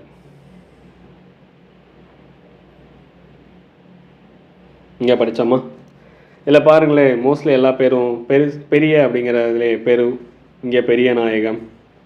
இவர் நீதி கட்சியுடைய பேச்சு புயல், பொதுச் செயலாளராக இருக்கவர். இப்போ எல்லாமே பெரிய அப்படிங்கிற ஒரு நேமாக வருது. இப்போ யார் சட்டமன்ற தலைவர்? பனகலரசரில் சாமிக்கண் சட்டமன்ற தலைவராக சாமிக்கண்ணு அப்படிங்கிற ஒருத்தரை வந்து செலக்ட் பண்ணுறாங்க. வருவாய்த்துறை அமைச்சராக மாணிக்கவேல். முக்கியமான நபர் இவர். நம்ம பின்னாடி இவரை பற்றி படிப்போம். மாணிக்கவேல் வருவாய்த்துறை அமைச்சர். இதுக்கு முன்னாடி வருவாய்த்துறை முகமது ஹபீபுல்லா. நம்ம படித்தோமா? ஹாப்பி ஃபுல்லா அப்படிங்கிறது படித்தோம். ஷார்ட்கட் ஞாபகம் வச்சுருந்தோம். இப்போ மாணிக்கவேலு தான் வந்து வருவாய்த்துறை. இப்போ மாணிக்கம் அப்படின்னாலே காஸ்ட்லியானதுன்னு ஞாபகம் வச்சுக்கோங்க. இப்போ அவர் தான் வருவாய்த்துறை அமைச்சராக இருக்கார். இப்போ நீதி கட்சியை எதிர்த்து ஒரு குழு வந்து உள்ளேயே செயல்பட்டுச்சு. ஆன்டி மினிஸ்டீரியலிஸ்ட் அப்படிங்கிற ஒரு குழு, அரசாங்க எதிர்ப்பாளர்கள் அப்படிங்கிற பெயரில் செயல்பட்டு இருந்தாங்க. அந்த அரசாங்க எதிர்ப்பாளர்கள்லாம் சேர்ந்து யுனைடெட் நேஷனலிஸ்ட் பார்ட்டி அப்படிங்கிற ஒரு கட்சியை தொடங்குறாங்க. ஐக்கிய தேசிய கட்சி அப்படிங்கிற ஒரு புதிய கட்சியை தொடங்குறாங்க. அந்த பார்ட்டி மூலியமாக சிஆர் ரெட்டி, நம்ம சிஆர் ரெட்டி நம்பிக்கையில்லா தீர்மானத்தை முன்மொழிகிறார். 1923 நவம்பர் 27 நம்ம சட்டமன்ற வரலாற்றில் ஃபஸ்ட்டு நம்பிக்கையில்லா தீர்மானம், முதல் நம்பிக்கையில்லா தீர்மானம் பிஃபோர் இண்டிபெண்டன்ஸ். ஆஃப்டர் இண்டிபெண்டன்ஸ் அப்போ 1963 நம்ம ஜவஹர்லால் நேருவுக்கு எதிராக ஜேபி கிருபாலினி முதல் நம்பிக்கையில்லா தீர்மானத்தை 1963 கொண்டு வந்திருப்பாங்க. நம்ம பார்லிமெண்ட்டோடைய லோக்சபாவில் தான் வந்து நம்பிக்கையில்லா தீர்மானம், நோ கான்ஃபிடன்ஸ் மோஷன் கொண்டு வர முடியும். ராஜ்யசபாவில் நம்பிக்கையில்லா தீர்மானம் கொண்டு வர முடியாது. நம்ம ரூல் வந்து 198 75 3 இதனுடைய அடிப்படையில் தான் நம்பிக்கையில்லா தீர்மானம் கொண்டு வர முடியும். இதில் இந்திய சட்டமன்ற வரலாற்றில் before independence 1923 November 27 CR Reddy நம்ம பனகலரசரை எதிர்த்து நம்பிக்கையில்லா தீர்மானம் கொண்டு வராரு. ஆஃப்டர் இண்டிபெண்டன்ஸ்னு கேட்குறாங்கன்னா 1963 நேருவுக்கு எதிராக கொண்டு வந்தது ஜேபி கிருபாலினி. அப்போ என்ன காரணம் சொல்கிறாங்க அப்படின்னா, 2 முக்கியமான குற்றச்சாட்டுகள். நீதி கட்சி வந்து மக்களுடைய நம்பிக்கையை இழந்துருச்சு அப்படிங்கிறத சொல்கிறாங்க. பெரும்பான்மை மெஜாரிட்டி போயிடுச்சு, அதனால நம்பிக்கையில்லா தீர்மானம் கொண்டு வரோம். இன்னொன்று, நீதி கட்சிக்கு வந்து உள்ளாட்சியில் அவங்களுடைய உறவினர்களுக்கு பனகல் அரசர் வந்து நெப்போட்டிசம் முன்னுரிமை கொடுக்குறார். அப்போ அவங்கள உள்ளாட்சியில் அவங்களுடைய உறவினர்களுக்கு முக்கியத்துவம் கொடுத்து அவங்கள சேர்த்துக்கிறார். அப்போ இதெல்லாம் காரணத்தினால சிஆர் ரெட்டி எந்த கட்சி சார்பா? நம்ம யுனைடெட் நேஷனலிஸ்ட் பார்ட்டி, நம்ம நீதி கட்சிக்குள்ளே ஒரு கட்சி புதுசாக தொடங்கினாங்க, ஆன்டி மினிஸ்டீரியலிஸ்ட் அப்படிங்கிறது, அரசாங்க எதிர்ப்பாளர்கள்லாம் ஒன்று சேர்ந்து. அப்போ இவங்கெல்லாம் ஒரு நம்பிக்கையில்லா தீர்மானத்தை கொண்டு வந்திருக்காங்க. இந்த நம்பிக்கையில்லா தீர்மானத்துக்கு அப்போதைக்கு தொடங்கின சுயராஜ்ய கட்சியை வந்து ஆதரவு தராங்க. அப்போ சுயராஜ்ய கட்சிக்கு ஆதரவு தந்து அந்த நம்பிக்கையில்லா தீர்மானத்தை சப்போர்ட் பண்ணுறாரு யார் அப்படின்னா சத்தியமூர்த்தி. அவருடைய முதல் கன்னி பேச்சு இங்கே தான் வந்து ஃபஸ்ட் டைம் சட்டமன்றத்தில் பேசுகிறார் சத்தியமூர்த்தி. இப்போ நம்பிக்கையில்லா தீர்மானத்தை நீதி கட்சி என்ன பண்ணும்? தோக்கடிச்சிருவாங்க. அப்போ நம்பிக்கையில்லா தீர்மானம் தோத்துருச்சு. நீதி கட்சி மறுபடியும் அவங்களுடைய ஆட்சியை தொடர்ந்து செயல்படுத்துகிறாங்க. இதுதான் இந்திய சட்டமன்ற வரலாற்றில் முதல் நோ கான்ஃபிடன்ஸ் மோஷன்னு சொல்கிறாங்க. முதல் நம்பிக்கையில்லா தீர்மானம் இதுதான். இப்போ அவங்கள இரண்டாவதுடைய அமைச்சரவையில் முக்கியமான ஒரு சாதனை அப்படின்னா 1922 நம்ம 1922 டிசம்பர் 18 இந்து சமய அறநிலைய மசோதா கொண்டு வந்திருந்தாங்க. அப்போ அந்த பில்லு நிறைவேறினது 1925. இந்த ஒரு பெரிய சாதனையை தவிர ரெண்டாவது அமைச்சரவையில் ஒரு பெரிய அளவில் சொல்கிற அளவு சாதனைகள்லாம் எதுவும் கிடையாது. அப்போ நீதி கட்சி அந்த சரிவு பாதையை நோக்கி தான் போயிட்டு இருந்துச்சு. அப்போ இந்த கண்டிஷனில் நீதி கட்சியோடைய நிலை என்ன அப்படின்னா 1925 ஏப்ரல் 28 தியாகராயர் வந்து இறந்துட்டார். அப்போ அதனுடைய நிலை நீதி கட்சியுடைய தலைவராக இருந்தார். நீதி கட்சியுடைய தலைவர் தியாகராயர் இறந்துட்டார். இப்போ அவர் இறந்ததுக்கப்புறம் நீதி கட்சியோடைய நிலை இன்னும் மோசமாயிடுச்சு. பனகல் அரசர் வந்து நம்ம நடேச முதலியார், நம்ம நடேசர் நீதி கட்சியோடைய இதயம்னு சொல்லுவாங்க. இப்போ நீதி கட்சியோட இதயம் சமரச சித்தர். ஏன் அப்படின்னா நம்ம தியாகராயருக்கும் டிஎம் நாயருக்கும் கருத்து வேறுபாடு இருந்திருக்கும். தியாகராயருக்கும் டிஎம் நாயருக்கும் கருத்து வேறுபாடு இருந்திருக்கும். அதை தீர்த்து வைக்கிறதுனால இது நடேச முதலியார் தான் வந்து தீர்த்து வைப்பார். அந்த பிரச்சனையெல்லாம் சமரசம் பேசி வச்சுப்பார். அதனால் இவரை சமரச சித்தர்னு சொல்லுவாங்க. அதுபோக நீதி கட்சியோடைய இதயம்னு சொல்லுவாங்க. நம்ம எப்படி ஞாபகம் வச்சுக்கலாம்? நடந்தால் இதயத்துக்கு நல்லது அப்படின்னு ஞாபகம் வச்சுக்கலாம். இப்போ நடந்தால் இதயத்துக்கு நல்லது. அப்போ இவர் தான் சமரச சித்தர், நீதி கட்சியோட இதயம். அப்போ அவருடைய தலைமையில் தான் இந்த ஐக்கிய தேசிய கட்சி யுனைடெட் நேஷனலிஸ்ட் பார்ட்டி அப்போ அவருடைய தலைமையில் செயல்படுது. பனகல் அரசர் வந்து மறுபடியும் நீதி கட்சியோடு இணைக்கலாம் அப்படின்னு ட்ரை பண்ணுறாரு. ஆனால் அந்த முயற்சி தோல்வியை தான் அடைஞ்சது. இப்போ பருவமழை பெய்யாததுனால விவசாயமும் நிறையா வேலை இல்லாமல் இடம்பெயர ஆரம்பிச்சிட்டாங்க. வரி விதித்தது, இந்த மாதிரி நிறையா பிரச்சனை வந்து உருவாயிருந்திருக்கு. இதே பீரியடில் கவர்னரும் மாறிட்டாங்க. விஸ்கவுண்ட் அப்படிங்கிற ஒருத்தர் வந்திருப்பார். அப்போ அவருக்கும் நீதி கட்சி தலைவருக்கும் இடையில கருத்து வேறுபாடுகள் உருவாகுது. அந்த அமைச்சரவை குழுவுக்கும் ஆளுநர் குழுவுக்கும் இடையில கருத்து வேறுபாடு. அப்போ நிறையா பிரச்சனைகள் பனகல் அரசருடைய அமைச்சரவையில். ஈவேரா இந்த பீரியடில் தான் 1925 காங்கிரஸ் விட்டு வெளியேறிடுவார். முக்கியமான காரணம் வகுப்பு வாரி பிரதிநிதித்துவம். காஞ்சிபுரம் செஷன் நடந்திருக்கும். காஞ்சிபுரமில் வகுப்பு வாரி பிரதிநிதித்துவம் ஈவேரா கேட்டிருந்திருப்பார். அதில் தராததுனால காங்கிரஸை விட்டு வெளியேறி சுயமரியாதை இயக்கம் தொடங்குவார். சுயமரியாதை இயக்கம் 1925. 1926 தேர்தல். காங்கிரஸ் வந்து வழக்கம் போல் தேர்தலை புறக்கணிச்சிட்டாங்க. சுயராஜ்ய கட்சி சத்தியமூர்த்தி தலைமையில் பெரிய அளவில் வின் பண்ணுது, பெரிய அளவில் வெற்றி அடையுது சுயராஜ்ய கட்சி. இப்போ நீதி கட்சி எவ்வளோ இடங்கள்? வெறும் 21 இடங்கள் தான் வின் பண்ணாங்க. ஏன்னா ரெடியூஸ் கொஞ்சம் கொஞ்சமாக அப்படியே ஆகிட்டே இருக்குது இடங்களோட எண்ணிக்கை. சுயராஜ்ய கட்சி 41 இடம், இப்போ நீதி கட்சி 21 இடம் தான் வின் பண்ணியிருந்தாங்க. நீதி கட்சியோடைய கோட்டை அப்படின்னு சொல்கிற சென்னை பகுதியிலே 4 இடங்களில் மட்டும்தான் வெற்றி பெற்றாங்க. மீதி பிரபலங்கள், முக்கியமான பிரபலங்களே எல்லாருமே தோற்று போக ஆரம்பிச்சிட்டாங்க. அப்போ பிரபலங்கள் தோல்வி அடைய ஆரம்பிச்சிட்டாங்க. சுயராஜ்ய கட்சி வின் பண்ணிடுச்சு. நீதி கட்சி 21 இடம், சுயராஜ்ய கட்சி 41 இடம். இதோடைய முக்கியமான சாதனையாக காங்கிரஸோடைய உறுப்பினர்கள் எல்லாம் திருவிக்கா, மாப்போசி இவங்க எல்லாரும் யாருக்கு சப்போர்ட் பண்ணுறாங்க? சுயராஜ்ய கட்சிக்கு சப்போர்ட் பண்ணுறாங்க. அப்போதைக்கு இவங்கெல்லாம் காங்கிரஸோடைய உறுப்பினர்களாக இருந்திருப்பாங்க. 1926 எலெக்ஷனில் 1926 எலெக்ஷனு சுயராஜ்ய கட்சி 41 இடங்கள் வின் பண்ணிட்டாங்க. இருந்தாலும் ஆட்சி அமைக்க அவங்க மறுத்துட்டாங்க. இப்போ தனிப்பெரும்பான்மை வாங்கியிருந்தாலும் ஆட்சி அமைக்க விரும்பலை. அப்போதைய கவர்னர் யாரை கூப்பிட்றாரு? சுயராஜ்ய கட்சி சார்பாக நரசிம்மராஜாவை ஆட்சி அமைக்க கூப்பிட்றாரு ஆளுநர் கோஷன். ஆனால் அவங்க ஆட்சி அமைக்க மறுத்ததுனால அவங்க ஆட்சி அமைக்கலை. அப்போ நீதி கட்சி இருந்தாங்க. இப்போ நீதி கட்சிக்கும் மெஜாரிட்டி கிடையாது. இப்போ நீதி கட்சிக்கும் மெஜாரிட்டி இல்லாதனால நீதி கட்சியும் ஆட்சி அமைக்கலை.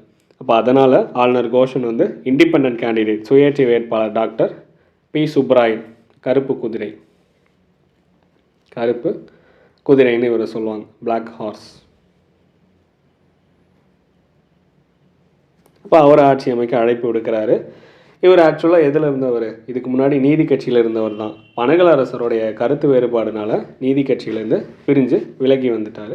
இண்டிபெண்ட் கேண்டிடேட்டாக இருக்கார். இருந்தாலும் அதை எல்லாத்தையும் மறந்து சுப்பராயனுக்கு நீதி கட்சியும் ஆதரவு தராங்க, சுயராஜ்ய கட்சியும் ஆதரவு தராங்க. அப்போ சுப்பராயனுடைய அமைச்சரவை நீதி கட்சியுடைய மறுபதிப்பு மாதிரி தான் இருந்துச்சு. ஏன்னா நீதி கட்சியில் இருந்த நபர்கள் எல்லாருமே சுப்பராயனுடைய அமைச்சரவையிலும் இருக்காங்க. அப்போ இந்த சுயேட்சை அரசாங்கத்தை ப்ராக்சி அப்படின்னு சொல்கிறாங்க. நிழலாட்சி. எதனுடைய நிழலாட்சி? நீதி கட்சியோடைய நிழலாட்சி, இல்லாட்டி நீதி கட்சியோடைய மறுபதிப்பு அப்படின்னு சொல்கிறாங்க. இதில் அந்த சுப்பராயனுடைய அமைச்சரவையில் 2 பேர் குறிப்பிடத்தக்கவர்கள். யார் அப்படின்னா ரங்கநாத முதலியார். ரங்கநாத முதலியார் அப்படிங்கிற ஒருத்தர். அதுக்கப்புறம் ஆரோக்கியசாமி. ஆரோக்கியசாமி இவங்க 2 பேரும் அமைச்சர்கள். சுப்பராயன் அமைச்சரவையில் இருக்கும்போது சுப்பராயன் அமைச்சரவை என்ன பண்ணியிருந்திருக்குன்னா சைமன் குழுவை வரவேற்று இருந்திருப்பாங்க. அப்போ சைமன் குழுவுக்கு வெல்கம் பண்ணியிருந்திருப்பாங்க. அதனால் ரங்கநாத முதலியாரும் ஆரோக்கியசாமியும் அமைச்சரவையிலேருந்து பதவி விலகிடுவாங்க. சைமன் குழுவுக்கு சுப்பராயன் வரவேற்பு கொடுத்ததுனால ரங்கநாத முதலியாரும் ஆரோக்கியசாமியும் பதவி விலகிடுவாங்க. இவருக்கு பதிலாக இன்னும் 2 பேர் வருவாங்க. யார் அப்படின்னா முத்தையா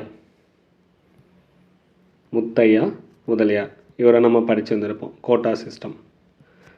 2வது சேது ரத்னம். அப்போ இதுக்கு முன்னாடி ரங்கநாத முதலியார், ஆரோக்கியசாமி 2 பேர் இருந்தாங்க அமைச்சர்களாக. அவங்க வந்து பதவி விலகிடுறாங்க. சைமன் குழுவுக்கு சுப்பராயனுடைய அரசு ஆதரவு தந்ததுனால. அப்போ இவங்களுக்கு பதிலாக வரவங்க தான் முத்தையா முதலியாரும் சேது ரத்னமும். இப்போ இது நீதி கட்சியோடைய நிழலாட்சி தான், இது நீதி கட்சியோடைய மறுபதிப்பு தான் அப்படின்னு விமர்சனம் பண்ணுறாங்க. இப்போ சுப்பராயன் அமைச்சரவையில் பெரிய அளவில் ஒரு சாதனைனா கோட்டா சிஸ்டம் 1928 கொண்டு வந்திருப்பாங்க. நம்ம சுப்பராயன் ஆட்சியோடைய மகத்தான சாதனை எது அப்படின்னா கோட்டா சிஸ்டம் தான். நீதி கட்சி வகுப்பு வாரி பிரதிநிதித்துவம்லாம் கொடுத்தாங்க. 1921, 1922, செப்டம்பர் 16, ஆகஸ்ட் 15 இந்த மாதிரி வகுப்பு வாரி ஆணைகள், கம்யூனல் அவார்ட்ஸ்லாம் நமக்கு ரிசர்வேஷன்லாம் கொடுத்தாங்க. இருந்தாலும் அதுக்கான அறிவியல் பூர்வமான முறை வந்து வகுக்கப்படலை. அப்போ எப்படி எவ்வளோ ரிசர்வேஷன் கொடுக்கலாம், எந்த மெத்தடில் ரிசர்வேஷன் கொடுக்கலாம் அப்படிங்கிற ஒரு மெத்தட்லாம் எதுவுமே சரியாக ஃபாலோ பண்ணல. ஆனால் ரிசர்வேஷன் பிரதிநிதித்துவம் கொடுத்துட்டாங்க. அப்போ இதுக்காக சட்ட வல்லுநர் யார்? முத்தையா முதலியார். நம்ம கடைசியாக சேர்த்தாங்கள்ல, ஆரோக்கியசாமிக்கும் ரங்கநாத முதலியாருக்கும் பதிலாக சேது ரத்னமும் முத்தையா முதலியாரும் சேர்த்தாங்க. அப்போ அவர் தான் வந்து என்ன பண்ணுறாரு, அதுக்கான கோட்டா சிஸ்டத்தை உருவாக்குற பொறுப்பை எடுத்துக்கிறார். அப்போ இது என்ன சொல்கிறாங்க? முத்தையா முதலியாரின் கோட்டா முறை அப்படின்னு சொல்கிறாங்க. ஆனால் இந்த கோட்டா சிஸ்டத்துக்கு யாரெல்லாம் எதிர்ப்பு தெரிவிக்கிறாங்கன்னா இந்து பத்திரிகை, சுதேசமித்திரன் பத்திரிகைகள்லாம் எதிர்ப்பு தெரிவிக்கிறாங்க. இது வந்து மக்கள் தொகை அடிப்படையில் முறையாக இந்த கோட்டா சிஸ்டம் வகுக்கப்படலை அப்படிங்கிறது சொல்கிறாங்க. அப்போ அவங்க ஒவ்வொருத்தரும் விமர்சனம் பண்ண ஆரம்பிக்கிறாங்க. பெரியாரும் விமர்சனம் பண்ணுவார். அப்போ எப்படி கொடுத்துருக்காங்கன்னா பிராமணர் அல்லாதவர்களுக்கு ஒரு 44%, முஸ்லீம்களுக்கு 16% கொடுக்குறாங்க, ஆதி திராவிடர்களுக்கு 8% கொடுத்துருக்காங்க. அப்போ ஆரம்ப காலகட்டத்தில் குறைய சொன்ன ஈவேரா பின்னாடி என்ன சொல்கிறாரு? முத்தையா முதலியார் நீண்ட காலம் வாழ்க அப்படிங்கிறத மென்ஷன் பண்ணுறார். இப்போ ஆரம்பத்தில் வகுப்பு வாரி பிரதிநிதித்துவம் அவர் இதை குறை சொல்கிறார். அதுக்கப்புறம் என்ன சொல்கிறாங்க? நம்ம நீதி கட்சி வந்து என்ன பண்ணியிருந்திருப்பாங்க, வகுப்பு வாரி பிரதிநிதித்துவத்தை கொடுத்ததுனால முத்தையா முதலியார் நீண்ட காலம் வாழ்க அப்படின்னு பெரியார் வந்து குடியரசு பத்திரிகையில் எழுதியிருந்திருப்பார். குடியரசு அப்படிங்கிற பத்திரிகையில். இப்போ நமக்கு சுப்பராயனுடைய அமைச்சரவையில் முத்தையா முதலியார் என்ன பண்ணுறாரு, அந்த கோட்டா சிஸ்டத்தை வகுத்து கொடுத்ததுனால வகுப்பு வாரி இடஒதுக்கீட்டோட தந்தை அப்படின்னு சொல்கிறாங்க. இப்போ வகுப்பு வாரி இடஒதுக்கீட்டோடைய தந்தை முத்தையா முதலியார். இண்டிபெண்ட் கேண்டிடேட், சுப்பராயனுடைய அமைச்சரவையில் இருந்தார். சுப்பராயனுடைய அமைச்சரவையில். அதோடைய நீதி கட்சியுடைய 3வது அமைச்சரவை தொடங்கிறதுக்கு முன்னாடியே 1926 நீதி கட்சி தோல்வி அடைஞ்சிரும். 1928 ராமராயனிங்கர் ராஜா ஆஃப் பனகல் வந்து இறந்துடுறார். ராஜா ஆஃப் பனகல். நமக்கு 1925 தியாகராயர் இறந்துடுவார். தியாகராயர் அப்போ அவர் இறந்துடுறாரு. 1928 ராஜா ஆஃப் பனகல் ராமராயனிங்கர் வந்து இறந்துடுறார். அதுக்கடுத்து நீதி கட்சியோடைய தலைவராக யார் பொறுப்பெடுத்துக்கிறா அப்படின்னா ராஜா ஆஃப் பொப்பிலி. ராஜா ஆஃப் பொப்பிலி வந்து பொறுப்பெடுத்துக்கிறாரு ராமகிருஷ்ண ரங்காராவ். ஆல்ரெடி பார்த்துருக்கோம். கிருஷ்ணர், இந்த பேர் கன்ஃபியூஸ் ஆச்சுன்னா கிருஷ்ணர் எடுத்துக்கலாம், பீலினா மயில் தொகை. இப்போ இந்த பொப்பிலி, இந்த பேரில் வர பொப்பிலி எடுத்துக்கலாம். இப்போ மயில் தொகையை வச்சுருப்பார் அப்படின்னு. இப்போ 1929 1939 வரைக்கும் நமக்கு 10 வருஷம் கிட்டத்தட்ட வேர்ல்டு எக்கனாமிக் டிப்ரெஷன்னு சொல்லுவாங்க, உலக பொருளாதார மந்தம் நம்ம அமெரிக்காவில் நடந்துச்சு. 1929 வேர்ல்டு எக்கனாமிக் டிப்ரெஷன் நடந்துச்சு. நம்ம ஸ்கூல் புக்கில் படித்து வந்திருப்போம். அதோடைய பங்குச்சந்தை வால் ஸ்ட்ரீட், இது என்னன்னு சொல்லுவாங்கன்னா வால் ஸ்ட்ரீட் கிராஷ் அப்படின்னு சொல்லுவாங்க. இந்த ரொம்ப வீழ்ச்சி அடைஞ்ச தினம், பங்குச்சந்தை ரொம்ப வீழ்ச்சி அடைஞ்சது 1929 அக்டோபர் 29 இதுதான் என்னன்னு சொல்லுவாங்கன்னா கருப்பு செவ்வாய். இந்த நாள் கருப்பு செவ்வாய். பங்குச்சந்தை வந்து அதிகமான வீழ்ச்சி அடைஞ்சது இந்த அன்னைக்கு தான். நிறையா கேபிட்டல் இன்வெஸ்ட் பண்ணவங்க மிகப்பெரிய இழப்பை வந்து சந்திச்சிருப்பாங்க. 1929 அக்டோபர் 29 வால் ஸ்ட்ரீட் கிராஷ்னு சொல்லுவாங்க அமெரிக்காவில். இப்போ நிறைய பேருக்கு வேலை போயிருந்திருக்கும், பங்குச்சந்தை வீழ்ச்சி அடைஞ்சிருக்கும், நிறையா வங்கிகள் மூடி இருந்திருப்பாங்க. இப்போ ஜிடிபிலாம் ரெடியூஸ் ஆகியிருந்திருக்கும். இப்போ இதுக்கான மீட் எடுக்கணும். அப்போ நியூ டீல் அப்படிங்கிற ஒரு திட்டம் போடுறார். New deal. அப்போதைய அதிபர் ரூஸ்வெல்ட். இவரை நம்ம படிச்சிருந்திருப்போம். எலினார் ரூஸ்வெல்ட் இவங்களுடைய மனைவி தான்.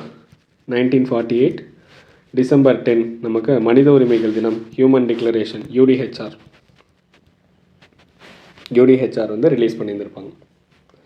அப்போ நியூ டீல் அப்படிங்கிற ஒரு திட்டம் மூலியமாக ரூஸ்வெல்ட்டோடைய ஓரளவு தொழில் வளர்ச்சி அடைஞ்சு ஓரளவு மீட் எடுக்க ஆரம்பித்தாங்க. அப்போ இந்த வால் ஸ்ட்ரீட் கிராஷை வந்து ஓரளவு மீட் எடுத்தது நியூ டீல் அப்படிங்கிற ஒரு திட்டம், ரூஸ்வெல்ட்டோடைய திட்டம் 1929 நடந்துச்சு. இப்போ இது ஒரு பேக்ரவுண்ட் ஹிஸ்ட்ரி. ஏன் வேர்ல்டு எக்கனாமிக் டிப்ரெஷன் சொல்கிறாங்கன்னா இது தெரிஞ்சு வச்சுக்கோங்க. அப்போ ஓரளவு இப்படி தான் அண்டர்ஸ்டாண்ட் பண்ணி பின்னாடி ஏன் வந்து நடந்துச்சு, எதுக்காக இந்த உலக பொருளாதார மந்தம் கொடுத்துருக்காங்க அப்படின்னு பேக்ரவுண்ட் ஹிஸ்ட்ரியை வந்து தேடி படிக்கும் போது நமக்கு மக்கப் பண்ண தேவையில்லை. அப்போ அந்த வேர்ல்டு எக்கனாமிக் டிப்ரெஷனில் தமிழ்நாடும் பாதிக்கப்படுது. அப்போ தமிழ்நாடும் பெரிய அளவில் பாதிக்கப்படுது. அதே பீரியடில் தான் நமக்கு 1930 சட்டமன்ற தேர்தல் நடக்குது.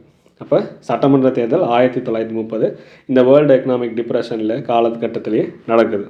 இப்போ 1930 தேர்தலில் நீதி கட்சியோடைய நிலை இன்னும் மோசமாகுது.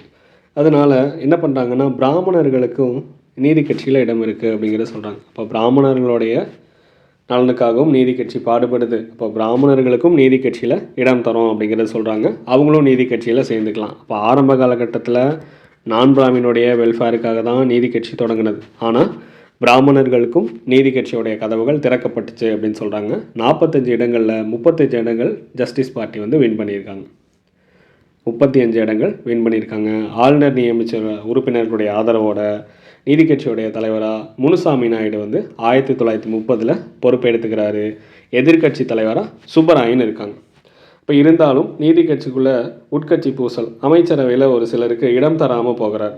யாருக்கு? பொப்பிலி அரசருக்கு இடம் தரல, வெங்கடகிரி குமாரராஜாவுக்கு இடம் தரல, முத்தையா செட்டியாருக்கு இடம் தரல. அப்போ நீதி கட்சியோடைய உட்கட்சி பூசல்னால நீதி கட்சியில் ஒரு சில முக்கியமான பிரபலங்களுக்கு இடம் தரல அமைச்சரவையில்.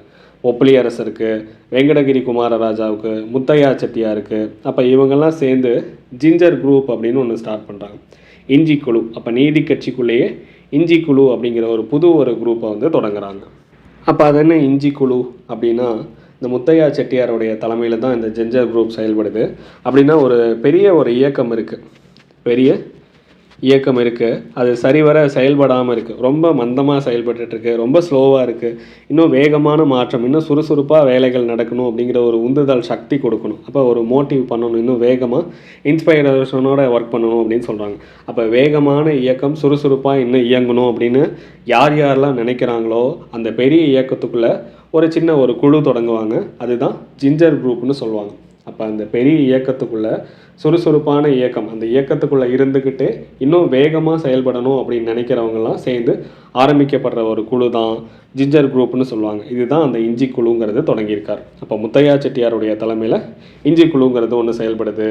முனுசாமி நாயுடுக்கு பதிலாக அந்த ஜிஞ்சி குழு என்ன பண்ணுது, பெரிய ஒரு செல்வாக்கு அடையுது. நிறையா பேர் இந்த குழுவுக்கு சப்போர்ட் பண்ணுறாங்க. அப்போ அந்த சப்போர்ட்டோடைய முனுசாமி நாயுடுக்கு பதிலாக பொப்புளி அரசர் ராமகிருஷ்ண ரங்காராவை அடுத்த சிஎம்மாக வந்து செலக்ட் பண்ணுறாங்க. ஆல்ரெடி படித்தோம், நீதி கட்சி உயர் வகுப்புக்கு நிறைய ஹெல்ப் பண்ணுறாங்கன்னு. அப்போ பொப்புளி அரசர் வந்ததுக்கப்புறம் மறுபடியும் ஜமீன்தாரர்களுக்கு ஆதரவு கொடுத்ததுனால நீதி கட்சி மக்களுடைய நம்பிக்கையை கொஞ்சம் கொஞ்சமாக இழந்துக்கிட்டே வராங்க.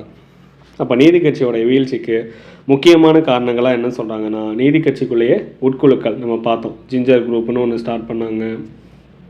அதுக்கு முன்னாடியே ஆன்டி மினிஸ்டீரியலிஸ்ட்டுன்னு ஒன்று தொடங்கினாங்கள, ஆன்டி மினிஸ்டீரியலிஸ்ட் அப்படின்னு ஒன்று தொடங்கினாங்க. ஜிஞ்சர் குரூப்னு தனியாக. அப்போ நிறைய உட்கட்சி பூசல், உயர் வகுப்பினருக்கு அவங்களுக்காக பாடுபடுறது, தாழ்த்தப்பட்ட ஒரு நலனுக்காக தான் தொடங்கினாங்க. ஆனால் அதைவே புறக்கணிச்சிட்டாங்க. அடுத்து உறவினர்களுக்கு பதவிகள், நெப்போட்டிசம். உள்ளாட்சி அரசாங்கத்தில் பார்த்தோம். உள்ளாட்சியில் ராஜா ஆஃப் பனகல் கொடுத்துருந்தாரா, ராஜா ஆஃப் பனகல். உள்ளாட்சி அரசாங்கத்தில் இடஒதுக்கீடு தந்திருந்தாங்க நிறைய உறவினர்களுக்கு. அப்போ அதிகாரத்தை தவறாக பயன்படுத்துறது, ஆட்சியை கைப்பற்றதுக்கான போட்டி, அடுத்த சிஎம்ஆர் யார் ஆகிறது அப்படிங்கிற போட்டி இவங்களுக்குள்ளேயே நடக்குது. ஆனால் இன்னொரு பக்கம் தேசிய காங்கிரஸ் என்ன பண்ணிகிட்டு இருக்கு, மக்களுடைய செல்வாக்கு அதிகமாக உயர்ந்துக்கிட்டே இருக்குது. ஏன்னா நீதி கட்சி ஒரு ஒற்றை குறிக்கோள் கட்சின்னு சொல்கிறாங்க. வகுப்பு வாரி பிரதிநிதித்துவம் மட்டும்தான் அவங்களுடைய குறிக்கோளாக இருக்குது. ஆனால் காங்கிரஸ் அப்படிங்கிறது தேசிய விடுதலை. அப்போ நேஷ்னல் மூமெண்ட்டை வந்து நடத்திட்டு இருக்காங்க. இப்போ நேஷ்னல் மூமெண்ட்டை நடத்துனது காங்கிரஸ்.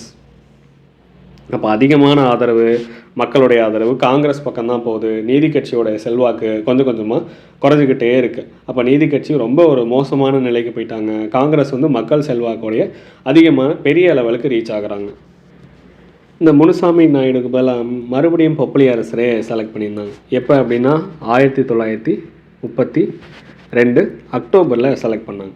நம்ம ஜிஞ்சர் குரூப் இருக்கா, ஜிஞ்சர் குரூப்பு தான் முனுசாமி நாயுடுக்கு பதிலாக மறுபடியும் பொப்புளி அரசரை கட்சி தலைவராக தேர்ந்தெடுக்கிறாங்க.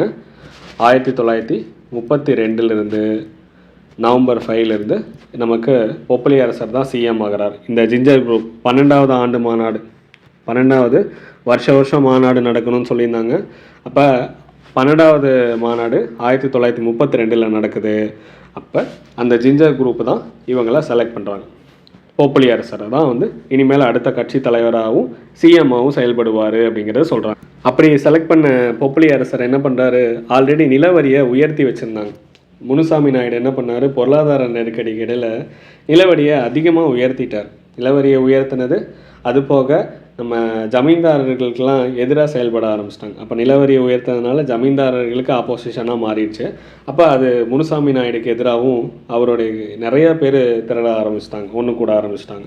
அதே மாதிரி இதில் நமக்கு 2வது அமைச்சரை மறுபடியும் வந்து பொப்புளி அரசர் வந்ததுக்கப்புறமும் என்ன பண்ணுறாங்க, ஜமீன்தாரர்களுக்கு ஆதரவாக வந்து செயல்படுறார். அப்போ இவர் ஜமீன்தாரர்களுக்கு சப்போர்ட் பண்ணுறாரு, அவர் ஜமீன்தாரர்களுக்கு எதிரியாக இருக்கார். அப்போ நிறையா மக்களுடைய ஏமாற்றம் என்ன அப்படின்னா, மக்களுடைய நலன் இதனால் புறக்கணிக்கப்படுது. அப்போ இவங்களை நம்பி தான் ஓட்டு போட்டாங்க. அப்போ இவங்களுடைய செல்வாக்கு கொஞ்சம் கொஞ்சமாக குறைஞ்சிக்கிட்டே இருக்குது. அப்போ ஜமீன்தார்களை மட்டுமே நம்பி எலெக்ஷனில் வின் பண்ண முடியாது. அப்போ இவர் ஃபாலோ பண்ணது ஜமீன்தார் ஆதரவு கொள்கை தான் ஃபாலோ பண்ணார். ஆனால் அவங்கள நம்ம மட்டுமே எலெக்ஷனில் நம்ம வின் பண்ணிட முடியாது நீதி கட்சி. அப்போ இவங்களுடைய அமைச்சரவை 1934 to 37 மறுபடியும் பொப்புளி அரசர் தான் வராரு. ஜமீன்தார் ஆதரவு கொள்கையை ஃபாலோ பண்ணார். காங்கிரஸுக்கு இன்னும் மக்களுடைய ஆதரவு திரளுது. ஏன் அப்படின்னா 1931 நம்ம 30 to 31 உப்பு சத்தியாகிரகம் நடந்திருக்கும். அப்போ உப்பு சத்தியாகிரகத்தில் நிறையா மக்களுடைய பார்ட்டிசிபேஷன், அவங்களுடைய செல்வாக்கு யாருக்கு, காங்கிரஸ் கட்சிக்கு கிடைஞ்சிருக்கும்.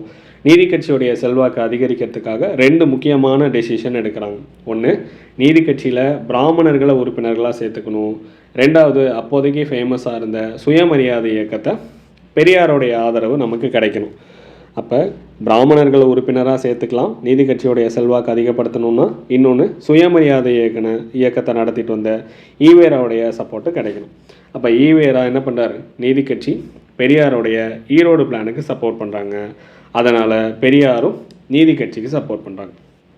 அப்போ பெரியாரோடைய ஈரோடு திட்டத்துக்கு நீதி கட்சி ஆதரவு தராங்க, பெரியார் வந்து நீதி கட்சிக்கு ஆதரவு தரார்.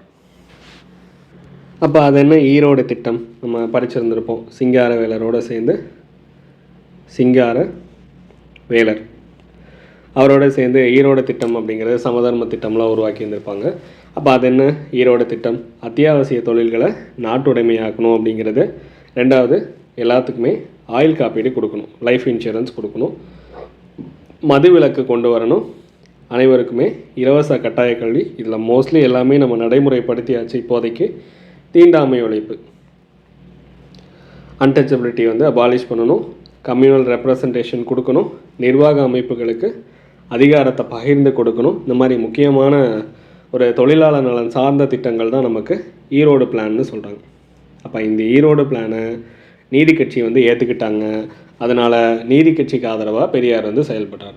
அப்போ 1934 எலெக்ஷனில் இருந்தாலும் யார் நீதி கட்சி வந்து தோல்வி தான் அடையுது. சுயராஜ்ய கட்சி 29 இடங்களில் வின் பண்ணி மெஜாரிட்டியாக இருக்காங்க. இருந்தாலும் அந்த எலெக்ஷனில் யார் சுயராஜ்ய கட்சி ஆட்சியை அமைக்கல. அப்போ ஆட்சி அமைக்காதனால மறுபடியும் யார் தான் பொறுப்பேற்கிறாரு?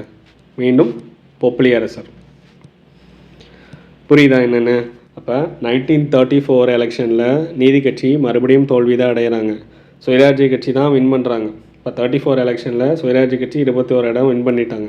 ஆனால் ஆட்சி அமைக்க மறுத்துட்டாங்க. நீதி கட்சி தோல்வி தான் அடைகிறாங்க. அப்போ இவர் ஆட்சி அமைக்க மறுத்ததுனால மறுபடியும் நீதி கட்சி தான் கண்டினியூ ஆகுது. பொப்பிலி அரசர் நம்ம ராமகிருஷ்ண ரங்கராவ் தான் மறுபடியும் சிஎம்மாக வந்து கண்டினியூ ஆகிறார். இதில் ஓரளவு மறுபடியும் மைனாரிட்டி கவர்மெண்ட் தான் அமைக்கிறாங்க. நீதி கட்சி சிறுபான்மையினர் மைனாரிட்டி கவர்மெண்ட் தான் அமைக்கிறாங்க. யார்? பொப்பிலி அரசர். இதில் என்ன பண்ணுறாங்கன்னா, இப்போதைக்கு தலைமை கொறடா யார் அப்படின்னா சீஃப் விப் நம்ம முத்தையா. கோட்டா சிஸ்டம் கொடுத்தார்ல, அப்போ அவர் தான் வந்து சீஃப் விப்பாக இருக்கார். அப்போ அவர் என்ன பண்ணுறாரு? அவருடைய ஆதரவை விலக்கிக்கிறார். நீதி கட்சிக்குள்ள ஆதரவை அவர் விலக்கிட்டார். அவர் விளக்குனதுனால ஆர்கே சண்முகம் செட்டி, நம்ம ஆர்கே சண்முகம் அவர் இருக்கிறாரு. அதுக்கப்புறம் ஆற்காடு ராமசாமி.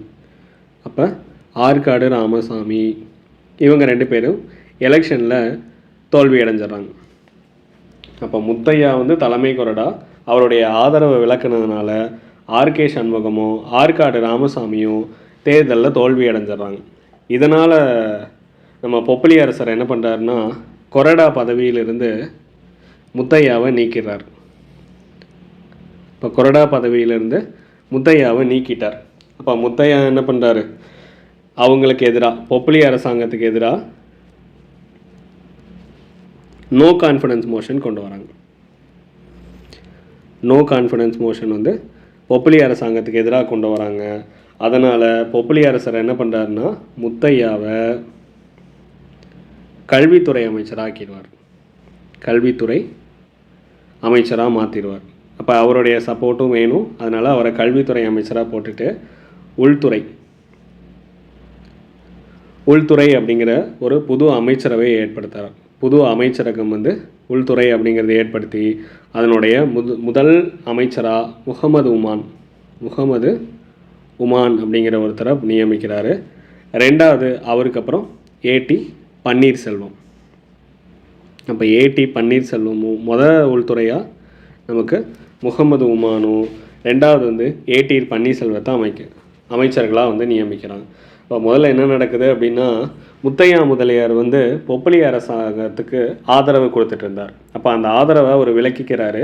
அதனால் ஆர்கே சண்முகமும் ஆற்காடு ராமசாமியும் எலெக்ஷனில் தோற்று போயிடுறாங்க.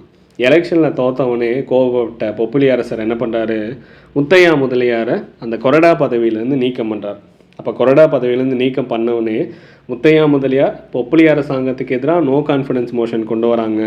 அப்போ முத்தையா முதலியாரை வந்து ஓரளவு அமைச்சர் பதவி கொடுத்து அவரை சமாதானப்படுத்தி நம்மளுடைய நீதி கட்சிக்குள்ளேயே வச்சுக்கலாம் அப்படின்னு ஆசைப்பட்ட பொப்பிலி அரசர் என்ன பண்ணுறாரு? முத்தையா முதலியாருக்கு கல்வித்துறை அமைச்சர் அப்படிங்கிற பதவியை கொடுக்குறாங்க. அதுபோக புது அமைச்சரவை ரொம்ப முக்கியமானதுங்க. உள்துறை அமைச்சரகம்ங்கிறது இங்கே தான் ஸ்டார்ட் ஆகுது.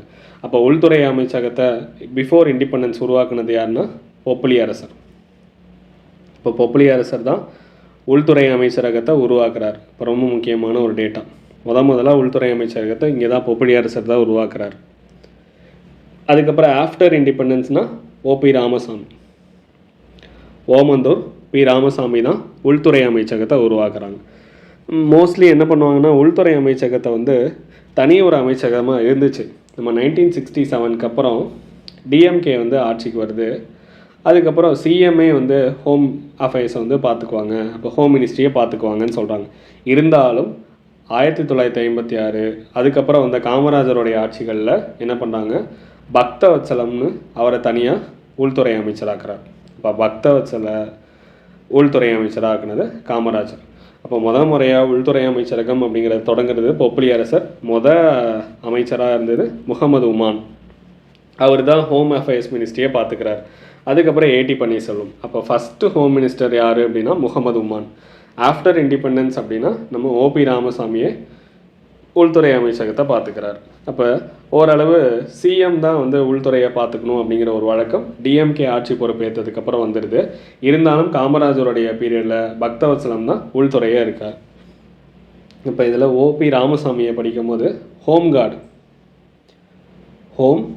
கார்டு நம்ம கேள்விப்பட்டிருப்போம்ல, ஊர்காவல் படை. இப்போ முதலாக ஊர்காவல் படை அப்படிங்கிற ஒன்றை உருவாக்குனது ஓபி ராமசாமி. ஊர்காவல் படையை முதல்ல உருவாக்குனது ஓபி ராமசாமி. அப்போ ஓபி ராமசாமி பீரியடில் யார் உள்துறை அமைச்சராக இருந்தது அப்படின்னா பி சுப்பராயன்.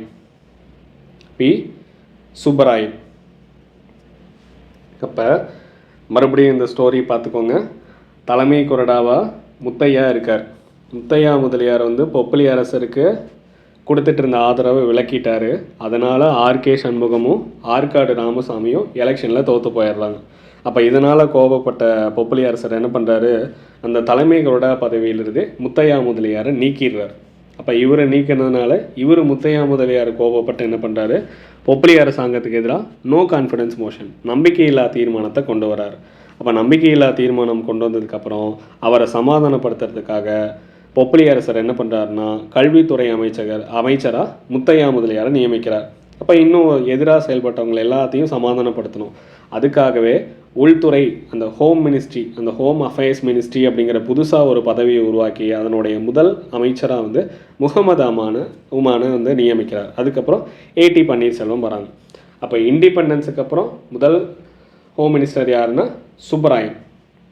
யாருடைய அமைச்சரவையில், ஓபி ராமசாமியோடைய அமைச்சரவையில் சுப்பராயன் இருக்காங்க. டிஎம்கே ஆட்சி பொறுப்புக்கு வந்ததுக்கப்புறம் என்ன பண்ணுறாங்கன்னா உள்துறையும் சிஎம்ஏ சேர்த்து கவனிச்சுக்கிறாரு. இருந்தாலும் காமராஜர் மட்டும் விதிவிலக்காக இருக்கார். பக்தவத்சலமை உள்துறை அமைச்சராக நியமிச்சிருக்கார். அதே நமக்கு ஹோம் கார்டு அப்படிங்கிறத உருவாக்குனது யாருன்னா ஓபி ராமசாமி ஊர்காவல் படை அப்படிங்கிறத உருவாக்குறார். இருந்தாலும் நம்ம பொப்பிலி அரசர் என்ன பண்ணுறாரு, தியாகராய செட்டி மாதிரியே எதேச்சதிகாரத்தை ஃபாலோ பண்ணுறார். அப்போ அவர் தான் எல்லாமே அப்படிங்கிற மாதிரி நீதி கட்சிக்குள்ளே ஒரு பெரிய கருத்து வேறுபாடுகள் உருவாகுது. அவங்களுடைய கட்சி பிரபலங்களே நேரில் பார்த்து பேச முடியாத அளவுக்கு அவர் அதிகமான எதேச்சதிகாரத்தை ஃபாலோ பண்ண ஆரம்பிக்கிறாரு. நீதி கட்சியோடைய வெற்றிக்கு காரணமான உள்ளாட்சி நிறுவனங்களை ஒடுக்க ட்ரை பண்ணுறார். அப்போ அவங்க பெரிய லெவலுக்கு வரக்கூடாதுன்னு லோக்கல் போர்டு ஆக்டை திருத்துறாரு. எந்தெந்த மாவட்ட மன்றம் வந்து இவருக்கு எதிராக செயல்படுறாங்களோ அதை 2ஆக பிரிச்சிடுறாரு. அப்போ அதிகமான எதேச்சதிகாரத்தை ஃபாலோ பண்ணுறாரு. நகராட்சி மன்ற தலைவர்களை வந்து தண்டிக்கிறாரு. அப்போ ஒவ்வொன்றும் வந்து உள்ளாட்சி அரசாங்கத்துக்கு எதிராகவே. ஆனால் உள்ளாட்சி அரசாங்கம் தான் நீதி கட்சி உருவாகிறதுக்காகவும் அவங்களுடைய வெற்றிக்காகவும் உழைச்சதே உள்ளாட்சி அரசாங்கம் தான். லோக்கல் போர்டு ஆக்ட் வந்து 1920 கொண்டு வந்ததுக்கப்புறம் அவங்களுக்காகவே உழைச்சிருந்துருப்பாங்க. ஆனால் அந்த உள்ளாட்சி நிறுவன தலைவர்களுடைய பகையை ஏற்படுத்திக்கிட்டார் பொப்பிலி அரசர். இருந்தாலும் யாருக்கு அதிகமாக சப்போர்ட் பண்ணுறாரு, நம்ம அதிகமாக நிலவரியை அதிகப்படுத்தி ஆல்ரெடி வச்சுருந்தாங்க. நிலவரியை குறைக்காமல் இவர் ஜமீன்தாரர்களுக்கு ஆதரவாக நிறையா கொள்கைகள் கொண்டு வந்திருப்பார். அப்போ பொப்பிலி அரசாங்கம் பிரிட்டிஷ் அரசாங்கத்தோடு சேர்ந்துக்கிட்டு நிலவரியை குறைக்காமல் அதிகமாக நிலவரியை வசூல் பண்ணுறாரு. அதனால் இவருக்கு எதிராகவே காங்கிரஸ் வந்து அதிகமான போராட்டங்களும் நடத்தி இருந்திருப்பாங்க. ஆனால் அந்த காங்கிரஸ் அத்தனை போராட்டங்களுக்கு எதிராகவும் இவர் அடக்குமுறையை தான் ஃபாலோ பண்ணியிருந்திருப்பார். அப்போ காங்கிரஸ் ஒரு பக்கம் கதராடை அணிஞ்சு எளிய உடை அணிஞ்சு நாட்டு விடுதலைக்காக போராடிட்டு இருக்காங்க. ஆனால் நீதி கட்சியோடைய அரசாங்கம் முதலமைச்சர்கள் அமைச்சர்கள்லாம் என்ன பண்ணுறாங்க, அதிகமான சம்பளம் வாங்கிட்டு ஆடம்பரமான வாழ்க்கையை வாழ்ந்துட்டு இருக்காங்க. அதனால் அதிகமான மக்களுடைய செல்வாக்கு காங்கிரஸ் பக்கம் திரும்புது. நீதி கட்சி கொஞ்சம் கொஞ்சமாக மொத்தமாக தோல்வி அடைஞ்சிக்கிட்டே வராங்க. அதனால் இருந்தாலும் 38 யாருடைய கைக்கு போகுது நீதி கட்சி? 1938 டிசம்பர் 29லேருந்து 1947 ஆகஸ்ட் 27 இந்த 27 டேட்டில் தான் நமக்கு மாநாடு நடந்திருக்கும். திராவிடர் கழகமாக மாறினது சேலம் மாநாடு. இப்போ சேலம் மாநாடு 1944 ஆகஸ்ட் 27. அப்போ இவ்வளவு தோல்வி அடைஞ்ச நீதி கட்சி 38லேருந்து பெரியாருடைய தலைமையில் நடந்துட்டுருக்கு. திராவிடர் கழகமாக நடக்குது. அப்போ திராவிடர் கழகமாக 44 மாறுது. இருந்தாலும் அதுக்கப்புறமும் நீதி கட்சி ஒரு குறிப்பிட்ட வருஷம் வந்து செயல்பட்டுட்டு தான் இருந்துச்சு.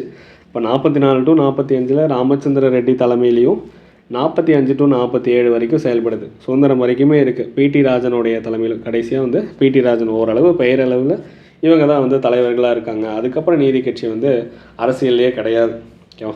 அப்போ கொஞ்சம் நேரத்துக்கு செயல்பட்டு இருக்குது. 38லேருந்து 44 வரைக்கும் பெரியாருடைய தலைமையில் இருந்தாலும் 44லேருந்து 45 வரைக்கும் ராமச்சந்திர ரெட்டி பிடி ராஜனுடைய தலைமையில் 45 to 47. இதெல்லாம் ரொம்ப இம்பார்ட்டண்டான கண்டென்ட் கிடையாது. சும்மா வந்து பேக்ரவுண்ட் ஹிஸ்ட்ரிக்காக இப்படியெல்லாம் நடந்துச்சு அப்படிங்கிற ஒரு ஹிஸ்ட்ரிக்காக தெரிஞ்சு வச்சுக்கோங்க. இப்போ இதே மாதிரி நீதி கட்சி என்ன பண்ணுறாங்க, தொடர்ந்து சர்ச்சைக்குரிய கொள்கைகளாக ஃபாலோ பண்ணாங்க. நிலவரியை குறைக்காமல் ஜமீன்தாருக்கு ஆதரவு, அடுத்து நான் பிராமின் வெல்ஃபேருக்காக தொடங்கப்பட்டது, உயர் வகுப்புக்காக பாடுபடுறாங்க, ஆடம்பர வாழ்க்கை வாழ்கிறாங்க. இந்த மாதிரி நிறைய சர்ச்சைக்குரிய கொள்கைகள். அப்போ பிராமணர் கொள்கை வந்து இவங்களுடைய கொள்கை வந்து தெளிவில்லாமல் இருக்குது. ஆரம்ப காலத்தில் என்ன சொன்னாங்க, ஆரியர்கள் வந்து தூங்கும்போது நுழைந்த திருடர்களை மாதிரி அவங்களுடைய வாரிசுகளே பிராமணர்கள், ஆரியர் களம்பேற திராவிடர் களம்பேற அப்படின்னு சொன்னாங்க. ஆனால் நீதி கட்சி வந்து கொஞ்சம் கொஞ்சமாக தோல்வி அடைஞ்சதுக்கப்புறம் பிராமணர்களுடைய ஆதரவு தேவைப்பட்டுச்சு. அதனால் நெல்லூரில் 11வது கட்சி மாநாட்டில் ஒரு தீர்மானம் நிறைவேற்றுறாங்க. அப்போ நீதி கட்சி பிராமணர்களும் நீதி கட்சியில் உறுப்பினர்களாக வந்து சேரலாம், அப்போ அவங்களுக்கும் அமைச்சரவையில் இடமெல்லாம் இருக்குது அப்படிங்கிறத சொல்கிறாங்க. இந்த தீர்மானத்தை நம்ம பெரியாரும் ஆர்கே சண்முகம் இவங்கெல்லாம் கடுமையாக விமர்சனம் பண்ணுறாங்க. இதை எதிர்க்கிறாங்க. இந்த தீர்மானம் அவங்களுக்கு பிடிக்கல. அதனால் பெரியார் தன்னுடைய ஆதரவை நீதி கட்சியிலேருந்து விலக்கிக்கிட்டார். அப்போ இந்த மாதிரி தான் ஒவ்வொரு சர்ச்சைக்குரிய கொள்கைகளாகவே நீதி கட்சி கொண்டு வராங்க. ஆரம்ப காலகட்டத்தில் மைனாரிட்டி பீப்புளுக்கு அதிகமான சப்போர்ட் அப்படின்னு சொன்னாங்க. ஆனால் சிறுபான்மையினர் கொள்கையும் சரிவர கடைபிடிக்கலை. அதில் அப்பாஸ் அலிகான் அப்படிங்கிற ஒருத்தர் சொல்கிறார், சட்டமன்ற உறுப்பினர். அப்போ சட்டமன்ற உறுப்பினராக அந்த அப்பாஸ் அலிகான் என்ன சொல்கிறாருன்னா, சிறுபான்மையினர் கொள்கைக்காக கட்சி தொடங்கப்பட்டதுன்னு சொன்னாங்க. ஆனால் அதில் ஒரு முஸ்லீம்களுக்கு கூட அமைச்சரவையில் இடம் தரலையே அப்படிங்கிறத சொன்னாங்க. நமக்கு முதல் அமைச்சரவையிலே ஒரு குற்றச்சாட்டு வச்சாங்க, தமிழர்களுக்கு இடம் இல்லை அப்படின்னு சொன்னாங்க. அதிகமான தெலுங்கர்களுக்கு இடம் இருக்குது, தமிழர்களுக்கு இடம் தரப்படவில்லைன்னு சொன்னாங்க. அப்போ இங்கே என்ன சொல்கிறாருன்னா, அப்பாஸ் அலிகான் 1923 அவர் ஒரு சட்டமன்ற உறுப்பினர், ஒரு முஸ்லீமுக்கு கூட அமைச்சரவையில் இடம் தரல, அது எப்படி சிறுபான்மையினர் கொள்கையாக மாறும் அப்படின்னு ஒரு கேள்வி கேட்குறார் சட்டமன்ற உறுப்பினராக இருந்த அப்பாஸ் அலிகான். நமக்கு நீதி கட்சியில் டிஎம் நாயர் இருந்த வரைக்கும் ஆதிதிராவிடைய நலன்கள் ஓரளவு சிறப்பாக செயல்பட்டு இருந்துச்சு. டிஎம் நாயர் எப்போ இறந்தாரோ அதுக்கப்புறம் ஆதிதிராவிடருடைய நலனை வந்து புறக்கணிக்க ஆரம்பிச்சிட்டாங்க. அதுக்கப்புறம் பெரிய ஒரு நீதி கட்சிக்கு ஒரு பெரிய ஒரு கருப்பு புள்ளியாக மாறினது புளியந்தோப்பு நிகழ்ச்சி அப்படின்னு சொல்லுவாங்க. பிஎன் சீமில் ஸ்ட்ரைக் உயர் வகுப்பாருக்கும் ஆதி திராவிடருக்கும் ஒரு பெரிய பிளவை ஏற்படுத்துச்சு அப்படிங்கிறது தான். அது என்ன பிஎன் சீமில் ஸ்ட்ரைக் அப்படின்னா, நம்ம படிச்சிருந்துருப்போம் பக்கிங்ஹாம் அப்படின்னு. பக்கிங் ஹாம், அதுக்கப்புறம் சீங்கிறது கர்நாடிக் மில். கர்நாடிக் மில், பீனா பக்கிங்ஹாம், சீனா கர்நாடிக் மில். 1921 நம்ம பின்னி அன்கோ இவங்களால் அட்மினிஸ்ட்ரேட் பண்ணப்பட்டது தான் பக்கிங்ஹாமும் கர்நாடிக் மில்லும். நம்ம இந்த ஸ்ட்ரைக் எப்போ நடந்துச்சுன்னா 1921 ஜூன்லேருந்து அக்டோபர் வரைக்கும் நடந்துச்சு. June to October. இப்போ இந்த வேலை நிறுத்தத்தில் ரொம்ப ஒரு பெரிய பிளவை நீதி கட்சிக்கு தந்துச்சு. நீதி கட்சி ஒரு பெரிய பிளவை வந்து இந்த வேலை நிறுத்தத்தில் சந்திச்சது. இதுக்கும் நீதி கட்சிக்கு என்ன சம்மந்தம் அப்படின்னா, நம்ம ஓரளவு அப்படியே கொஞ்சம் பேக்ரவுண்ட் ஹிஸ்ட்ரி வந்து படிச்சுட்டு வருவோம். அப்போ தான் என்ன நடக்க வருது அப்படிங்கிறது புரியும். நமக்கு இந்தியாவுடைய ஃபஸ்ட்டு லேபர் யூனியன் தொடங்கினது 1918. நம்ம பிபி வாடியாவும் திருவிக்காவும் தொடங்கினாங்க. அப்போ 1918 தொழிலாளர் சங்கம், நம்ம இந்தியாவுடைய முதல்ல ஒரு நிறுவப்பட்ட தொழிலாளர் சங்கம்னா அது நம்ம மெட்ராஸில் தொடங்கினது. மெட்ராஸ் லேபர் யூனியன் தான் 1918 பிபி வாடியாவும் திருவிக்காவும் தொடங்கினாங்க. அப்போ இதில் லேபர் யூனியன் தொடங்கினதுக்கப்புறம் பக்கிங்ஹாம் மில்லையும் கர்நாடக மில்லையும் தொழிற்சங்கம் தொடங்குறாங்க. அந்த பகுதியில் அவங்களுடைய நிர்வாகிகள்லாம் வந்து தொழிலாளர்களுக்கு எதிராக ஒரு சில நிறையா ஊதிய பிரச்சனை, இந்த மாதிரி மோசமான நிலைமையில் பணி செய்கிறாங்க, இந்த மாதிரி கோரிக்கைகள்லாம் வைக்கிறாங்க, டிமாண்ட் வைக்கிறாங்க. ஆனால் நிர்வாகிகள் காவல்துறை நடவடிக்கை எடுத்து துப்பாக்கி சூடு தான் நடத்துகிறாங்க. நம்ம காங்கிரஸும் இதுக்கு எதிராக போராட்டங்கள்லாம் பிஎன்சி மில் ஸ்ட்ரைக்கில் கலந்துக்கிறாங்க.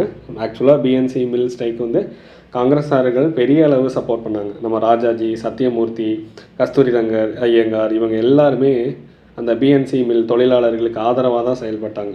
ஆனால் நீதி கட்சிக்கு எதிராக செயல்பட்ட மாறிடுச்சு. நமக்கு 1921 மே 20 பக்கிங்ஹாம்லேயும் கர்நாடக மில் நூற்பா ஆலையிலையும் என்ன பண்ணுறாங்க, ஊதிய உயர்வுக்கான கோரிக்கை வைக்கிறாங்க. அப்போ ஊதிய உயர்வுக்கு கோரிக்கை வைக்கிறாங்க பிஎன்சி மில்லில். ஆனால் நிர்வாகிகள் அதுக்கு வந்து ஒத்துக்கலை, ஊதிய உயர்வுலாம் தர முடியாதுன்னு சொல்கிறாங்க. ஜூன் 20 அடுத்த ஒரு மாதத்துலேயே போராட்டத்தை அறிவிக்கிறாங்க. நாங்கள் வந்து போராட்டம் பண்ணுவோம் அப்படின்னு. யார் வந்து தலைமை தாங்கினா அப்படின்னா போராட்டத்துக்கு திருவிக்கா தான் இந்த போராட்டத்துக்கு தலைமை தாங்குறார்.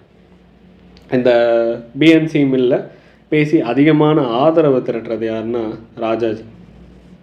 இப்போ ராஜாஜி அதிகமான ஆதரவு திரட்டுறார். இவருடைய திருவிக்கா தலைமையில் நடக்க போது ராஜாஜி அதிகமான ஆதரவு திரட்டுறார். அப்போ பெரிய அளவில் காவல்துறை நடவடிக்கையை ஈடுபடுத்தி நிறைய பேர் இதில் கொல்லப்படுறாங்க. ஒரு 6 பேர் இறந்ததாக சொல்லுவாங்க. 6 பேரை இறந்ததாக சொல்லுவாங்க. இதில் என்ன ஆகுது, ஓகே நார்மலான ஒரு தொழிலாளர் போராட்டம் தானே, அது என்ன பிஎன்சி மில் போராட்டம், புளியந்தோப்பு நிகழ்ச்சி அப்படின்லாம் சொன்னாங்க. உயர் வகுப்புக்கும் ஆதி திராவிடருக்கும் உள்ள பிரச்சனை அப்படின்னா என்ன ரீசன்னா, இதில் கொஞ்சம் கொஞ்சமாக வந்து நார்மலான தொழிலாளர் போராட்டம் போனது தான் என்ன ஆயிடுச்சுன்னா உள்ள ஒரு ஜாதி கலவரம் மாதிரி மாற ஆரம்பிச்சிச்சு. ஏன் அப்படின்னா ஆதி திராவிடர்களும் கிறிஸ்தவர்களும் இந்த போராட்டத்தில் பங்கெடுக்கலை. அவங்க வழக்கம் போல் ஸ்ட்ரைக்கில் பார்ட்டிசிபேட் பண்ணாமல் வேலைக்கு போயிட்டுருக்காங்க. இது என்ன ஆகுதுன்னா, நம்ம நீதி கட்சியோடைய அப்போதைய முதலமைச்சராக இருந்தது பனகல் அரசரும் தணிகாச்சலம் செட்டி இவங்க என்ன பண்ணுறாங்கன்னா இதை விமர்சனம் பண்ணுறாங்க. எல்லாருமே போராட்டம் ஸ்ட்ரைக் பண்ணிகிட்டு இருக்காங்க. அப்போ இவங்க மட்டும் ஆதி திராவிடர்களும் கிறிஸ்தவர்கள் மட்டும் போராட்டத்தில் பங்கேற்காமல் அவங்க வழக்கமான பணிகளுக்கு போகிறாங்க அப்படின்னு. இது என்ன ஆகுது, கொஞ்சம் கொஞ்சமாக ஜாதி கலவரம் மாறி ஆதி திராவிடர்களையும் கிறிஸ்தவர்களையும் தாக்க ஆரம்பிச்சிட்டாங்க. அது போக இன்னும் மேலே ஒரு படி போய் புளியந்தோப்பு அப்படிங்கிற கிராமம், புளியந்தோப்பு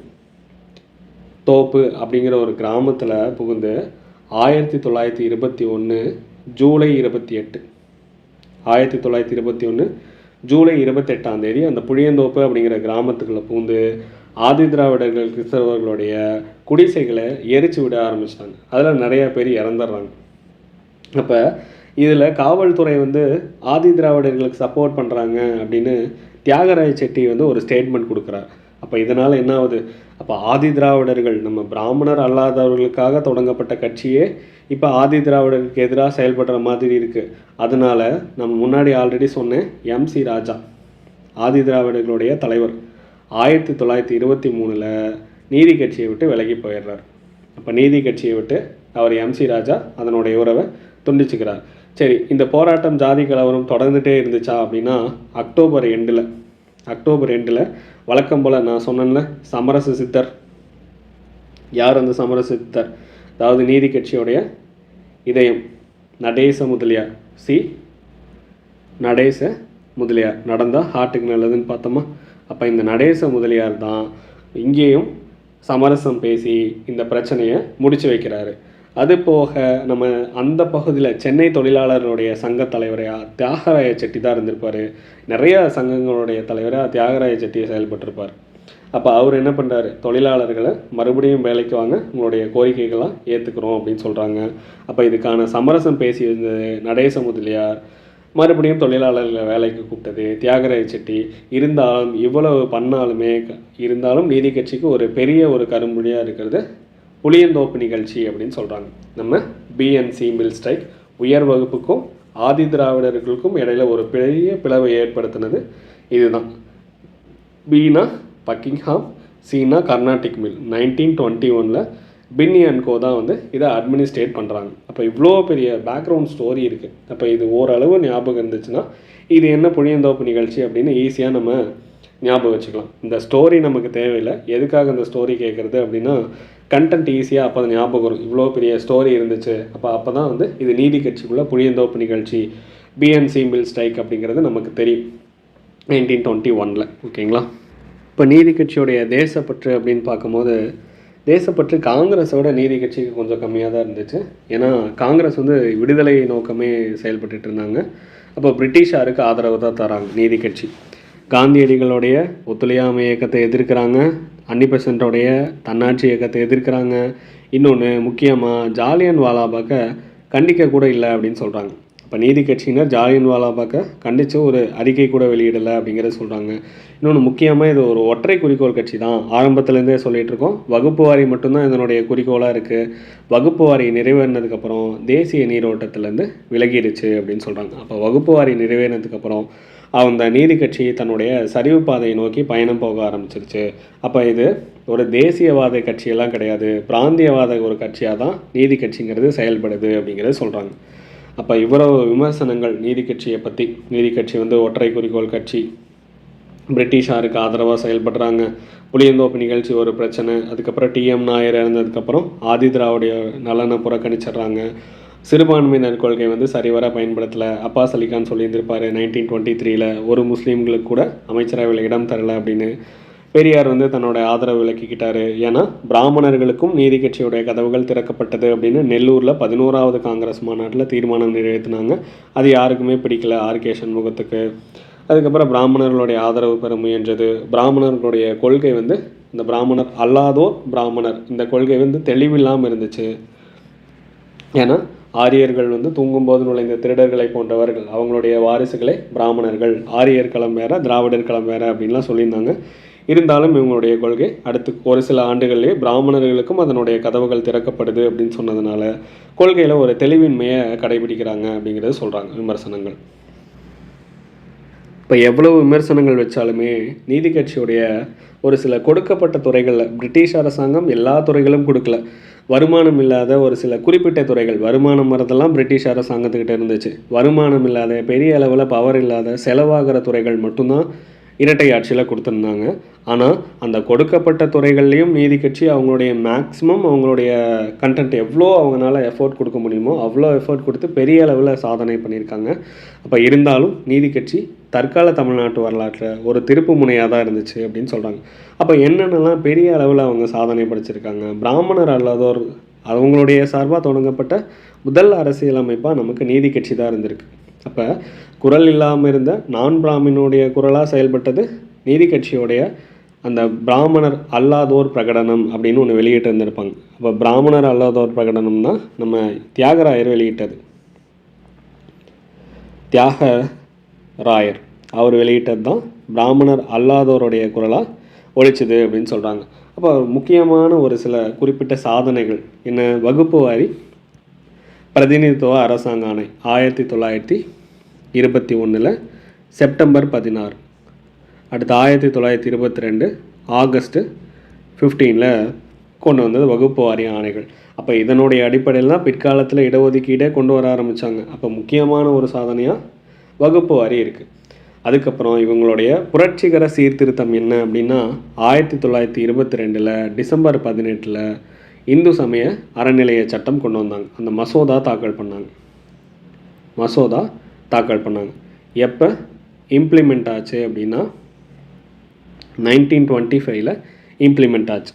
இப்போ இது ஒரு முக்கியமான புரட்சிகர சீர்திருத்தம்னு சொல்கிறாங்க.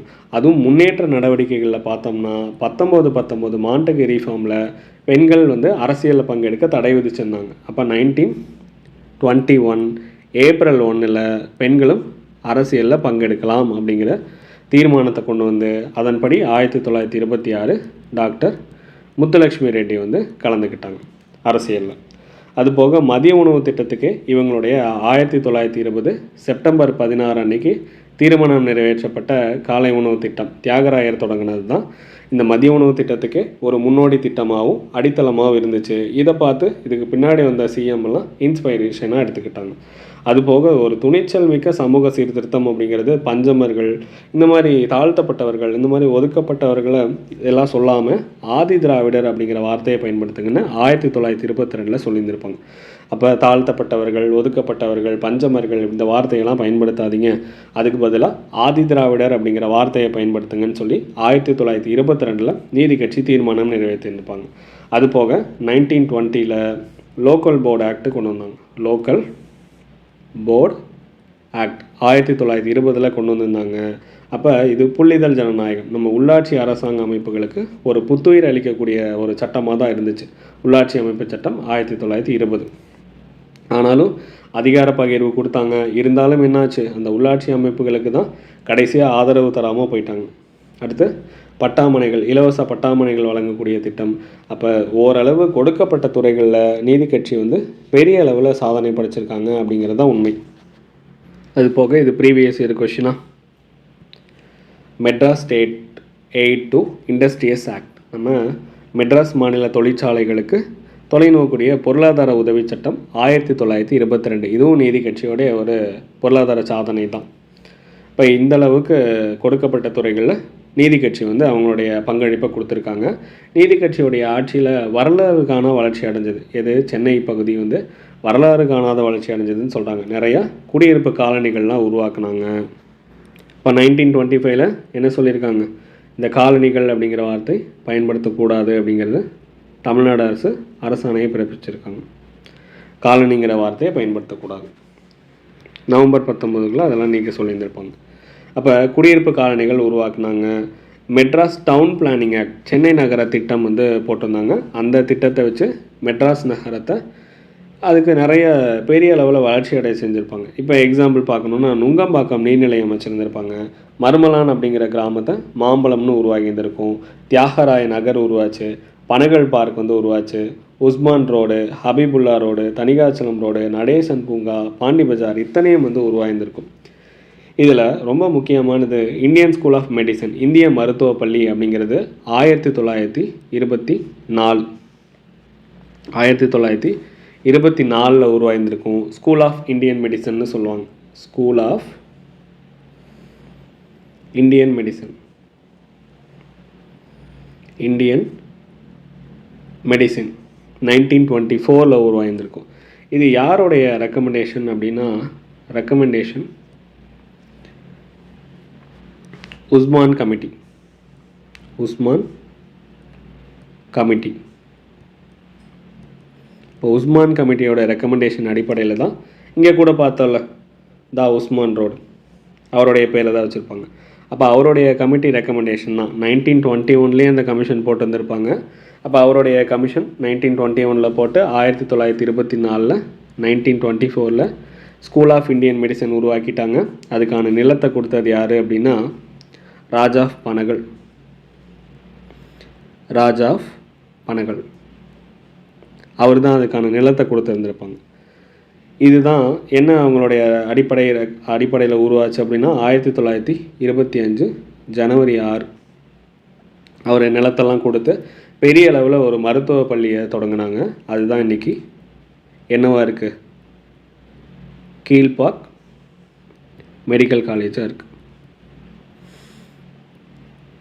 கீழ்பாக் மெடிக்கல் காலேஜாக மாறியிருக்கு. அப்போ இவர் என்ன பண்ணியிருக்காரு, 1921 உஸ்மான் கமிட்டி ஃபார்ம் பண்ணியிருந்திருக்கார். அப்போ அவங்களுடைய ரெக்கமெண்டேஷன் படி 1924 ஸ்கூல் ஆஃப் இந்தியன் மெடிசன் தொடங்குறாங்க.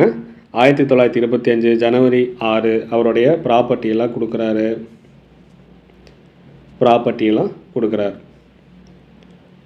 ப்ரொவைடட் ஹிஸ் ப்ராப்பர்ட்டி 1925 ஜனவரி 6 இது செயல்பட ஆரம்பிக்குது அந்த அறிக்கை மூலியமாக. அதுதான் கீழ்பாக் மெடிக்கல் காலேஜாக வந்து செயல்படுது.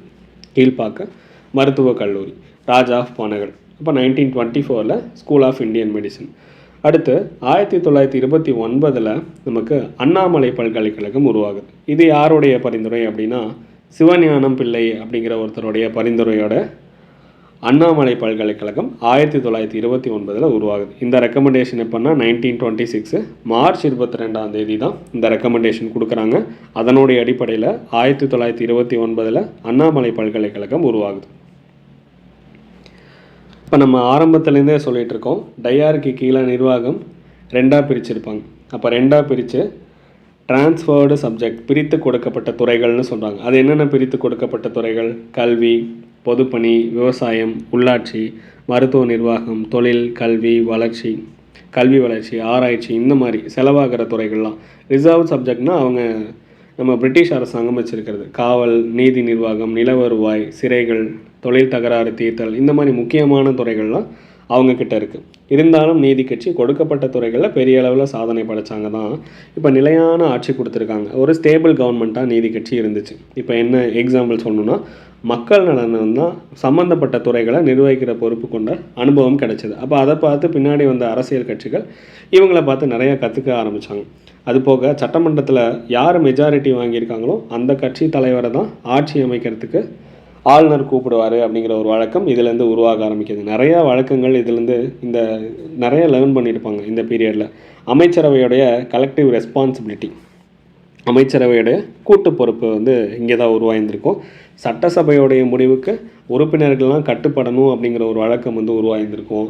ஆளும் கட்சி எதிர்கட்சியோடைய ஜனநாயக அரசியல் தொடர்பு, அந்த இவங்களுடைய எப்படி வந்து பழகிறாங்கங்கிற அந்த பண்புக்கு ஒரு எடுத்துக்காட்டாக நீதி கட்சி வந்து செயல்பட்டு இருந்திருக்கும். அடுத்து ஐரோப்பியர்கள் கட்சி மாதிரி நமக்கு பார்ட்டி விப், நம்ம கட்சி கொறடா அப்படிங்கிற ஒரு பதவியை உருவாக்குனாங்க. அப்போ சட்டமன்ற உறுப்பினர்கள் எல்லாமே கட்சி கொறடாவோடைய கட்டுப்பாட்டை நிலைநாட்டுற வழக்கம் உருவாச்சு. இருந்தாலும் பிரிட்டிஷ் இந்தியாவில் சென்னை ராஜதானியில் மட்டும்தான் இரட்டை ஆட்சி வெற்றிகரமாக செயல்பட்டுச்சு அப்படின்னு பாஸ்கரன் வந்து சொல்லியிருக்கார். நம்ம என்ன பண்ணிக்கலாம், இந்த இரட்டை ஆட்சியில் டையார்கியில் மெட்ராஸ் மட்டும்தான் பாஸ் பண்ணாங்கன்னு எடுத்துக்கலாமா? மெட்ராஸ் மட்டும்தான் பாஸ் பண்ணாங்க அப்படின்னு நம்ம ஞாபகம் வச்சுக்கலாம். எவ்வளோ சாதனைகள் சொன்னாலும் நம்ம பாசிட்டிவ் நெகட்டிவ் ரெண்டுமே படித்து தாகணும். நீதி கட்சியோடைய குறைகளில் ஒற்றை குறிக்கோள், வகுப்பு வாரி மட்டும்தான் அவங்களுடைய குறிக்கோளாக இருந்துச்சு. அதுக்கப்புறம் அவங்க புதுசாக எந்த ஒரு குறிக்கோளையும் புதுப்பிக்க தவறிட்டாங்க அப்படிங்கிறத சொல்கிறாங்க. அப்போ அரசாங்கத்தை எந்த வகுப்பு அமைக்கிறதோ அவங்களுடைய நலன் சார்ந்து தான் நிறையா பாடுபட்டாங்க. சிறுபான்மைகளுடைய நலன் புறக்கணிக்கப்பட்டுச்சு, தாழ்த்தப்பட்டவருடைய நலன் புறக்கணிக்கப்பட்டுச்சு, அதிகார ஆசை வர ஆரம்பிச்சது, உட்கட்சி பூசல், நீதி கட்சியோடைய ஆரம்பகால தலைவர்களுடைய ஆரம்பகால வாழ்க்கைக்கும் ஆடம்பர வாழ்க்கையாக பின்னாடி மாறிடுச்சு. இப்போ ஆரம்ப காலத்தில் எளிமையாக வந்து வர ஆரம்பித்தாங்க, கடைசியாக வந்து ஆடம்பர வாழ்க்கையாக மாறிடுச்சு. இன்னொன்று ரொம்ப முக்கியமானது, எதேச்சதிகார போக்கு. நம்ம பொப்பிலி அரசருடைய கடைசி ஜமீன்தார்களுடைய ஆதரவு, இந்த மாதிரி எதேச்சதிகாரத்தை ஃபாலோ பண்ணார். அப்போ இவ்வளவு குறைகள் வந்து நீதி கட்சியில் இருக்க தான் செய்யுது அப்படிங்கிறத சொல்கிறாங்க. அது போக இன்னொரு குறையாக நீதி கட்சியில் என்ன சொல்கிறாங்கன்னா, கிரிமினல் ட்ரைப் ஆக்ட்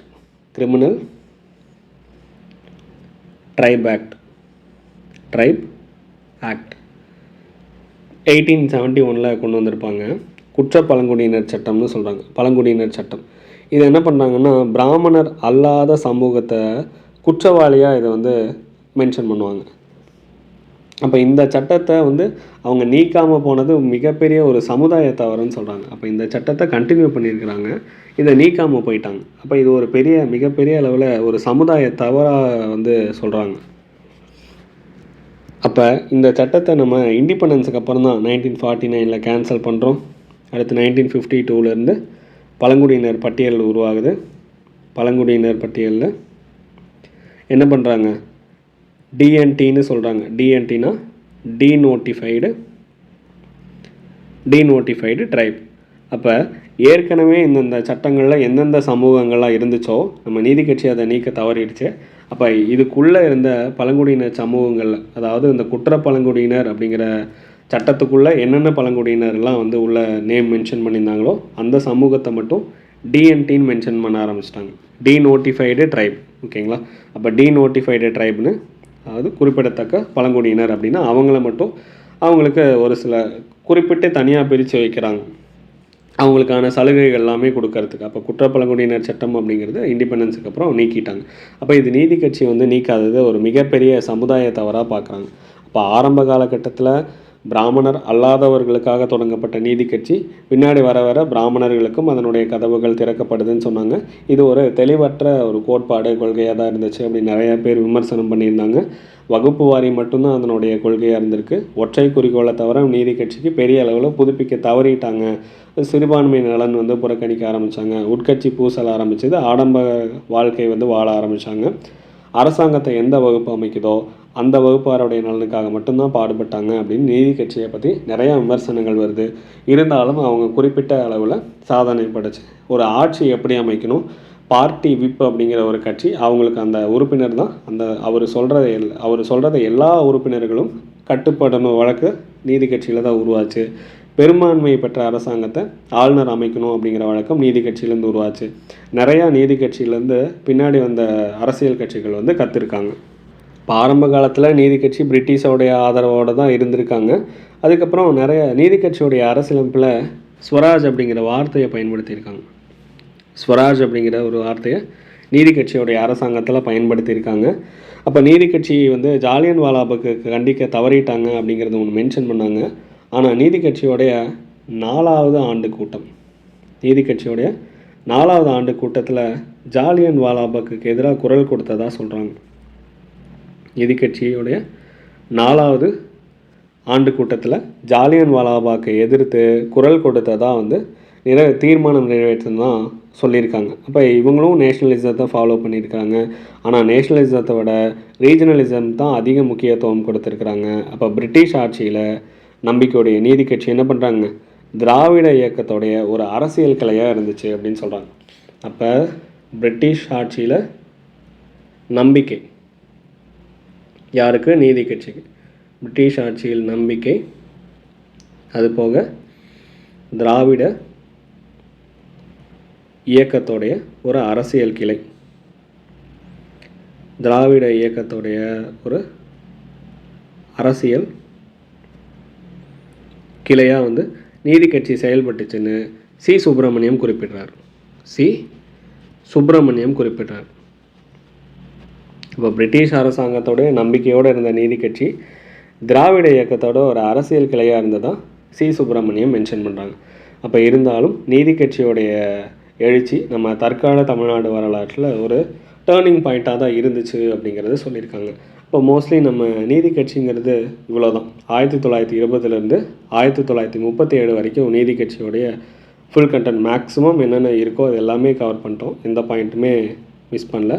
இதுக்கு முன்னாடி ப்ரீவியஸ் நம்ம ஒரு வீடியோவில் நீதி கட்சியோடைய 1916 1920 வரைக்கும் நீதி கட்சியோட தொடக்கம் பார்த்துட்டோம். இந்த வீடியோவில் 1920 1937 வரைக்கும் நீதி கட்சியோடைய ஆட்சி முழுசாக நம்ம பார்த்துட்டோம்.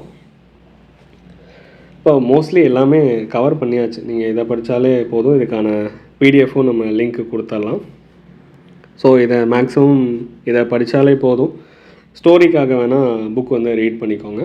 தற்கால தமிழ்நாடு வரலாறு நம்ம கா. வெங்கடேசன் சாரோடைய புக்கு வந்து ஸ்டோரிக்காக மட்டும் மோஸ்ட்லி. ஆனால் எல்லா ஸ்டோரியும் நான் இதிலேயே சொல்லிட்டேன்.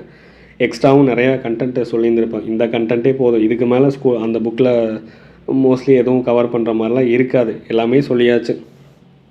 ஓகே, இப்போ நல்லா படிங்க, நல்லா இருப்பீங்கன்னு நம்புகிறேன். வீடியோ பார்த்ததுக்கு ரொம்ப நன்றி.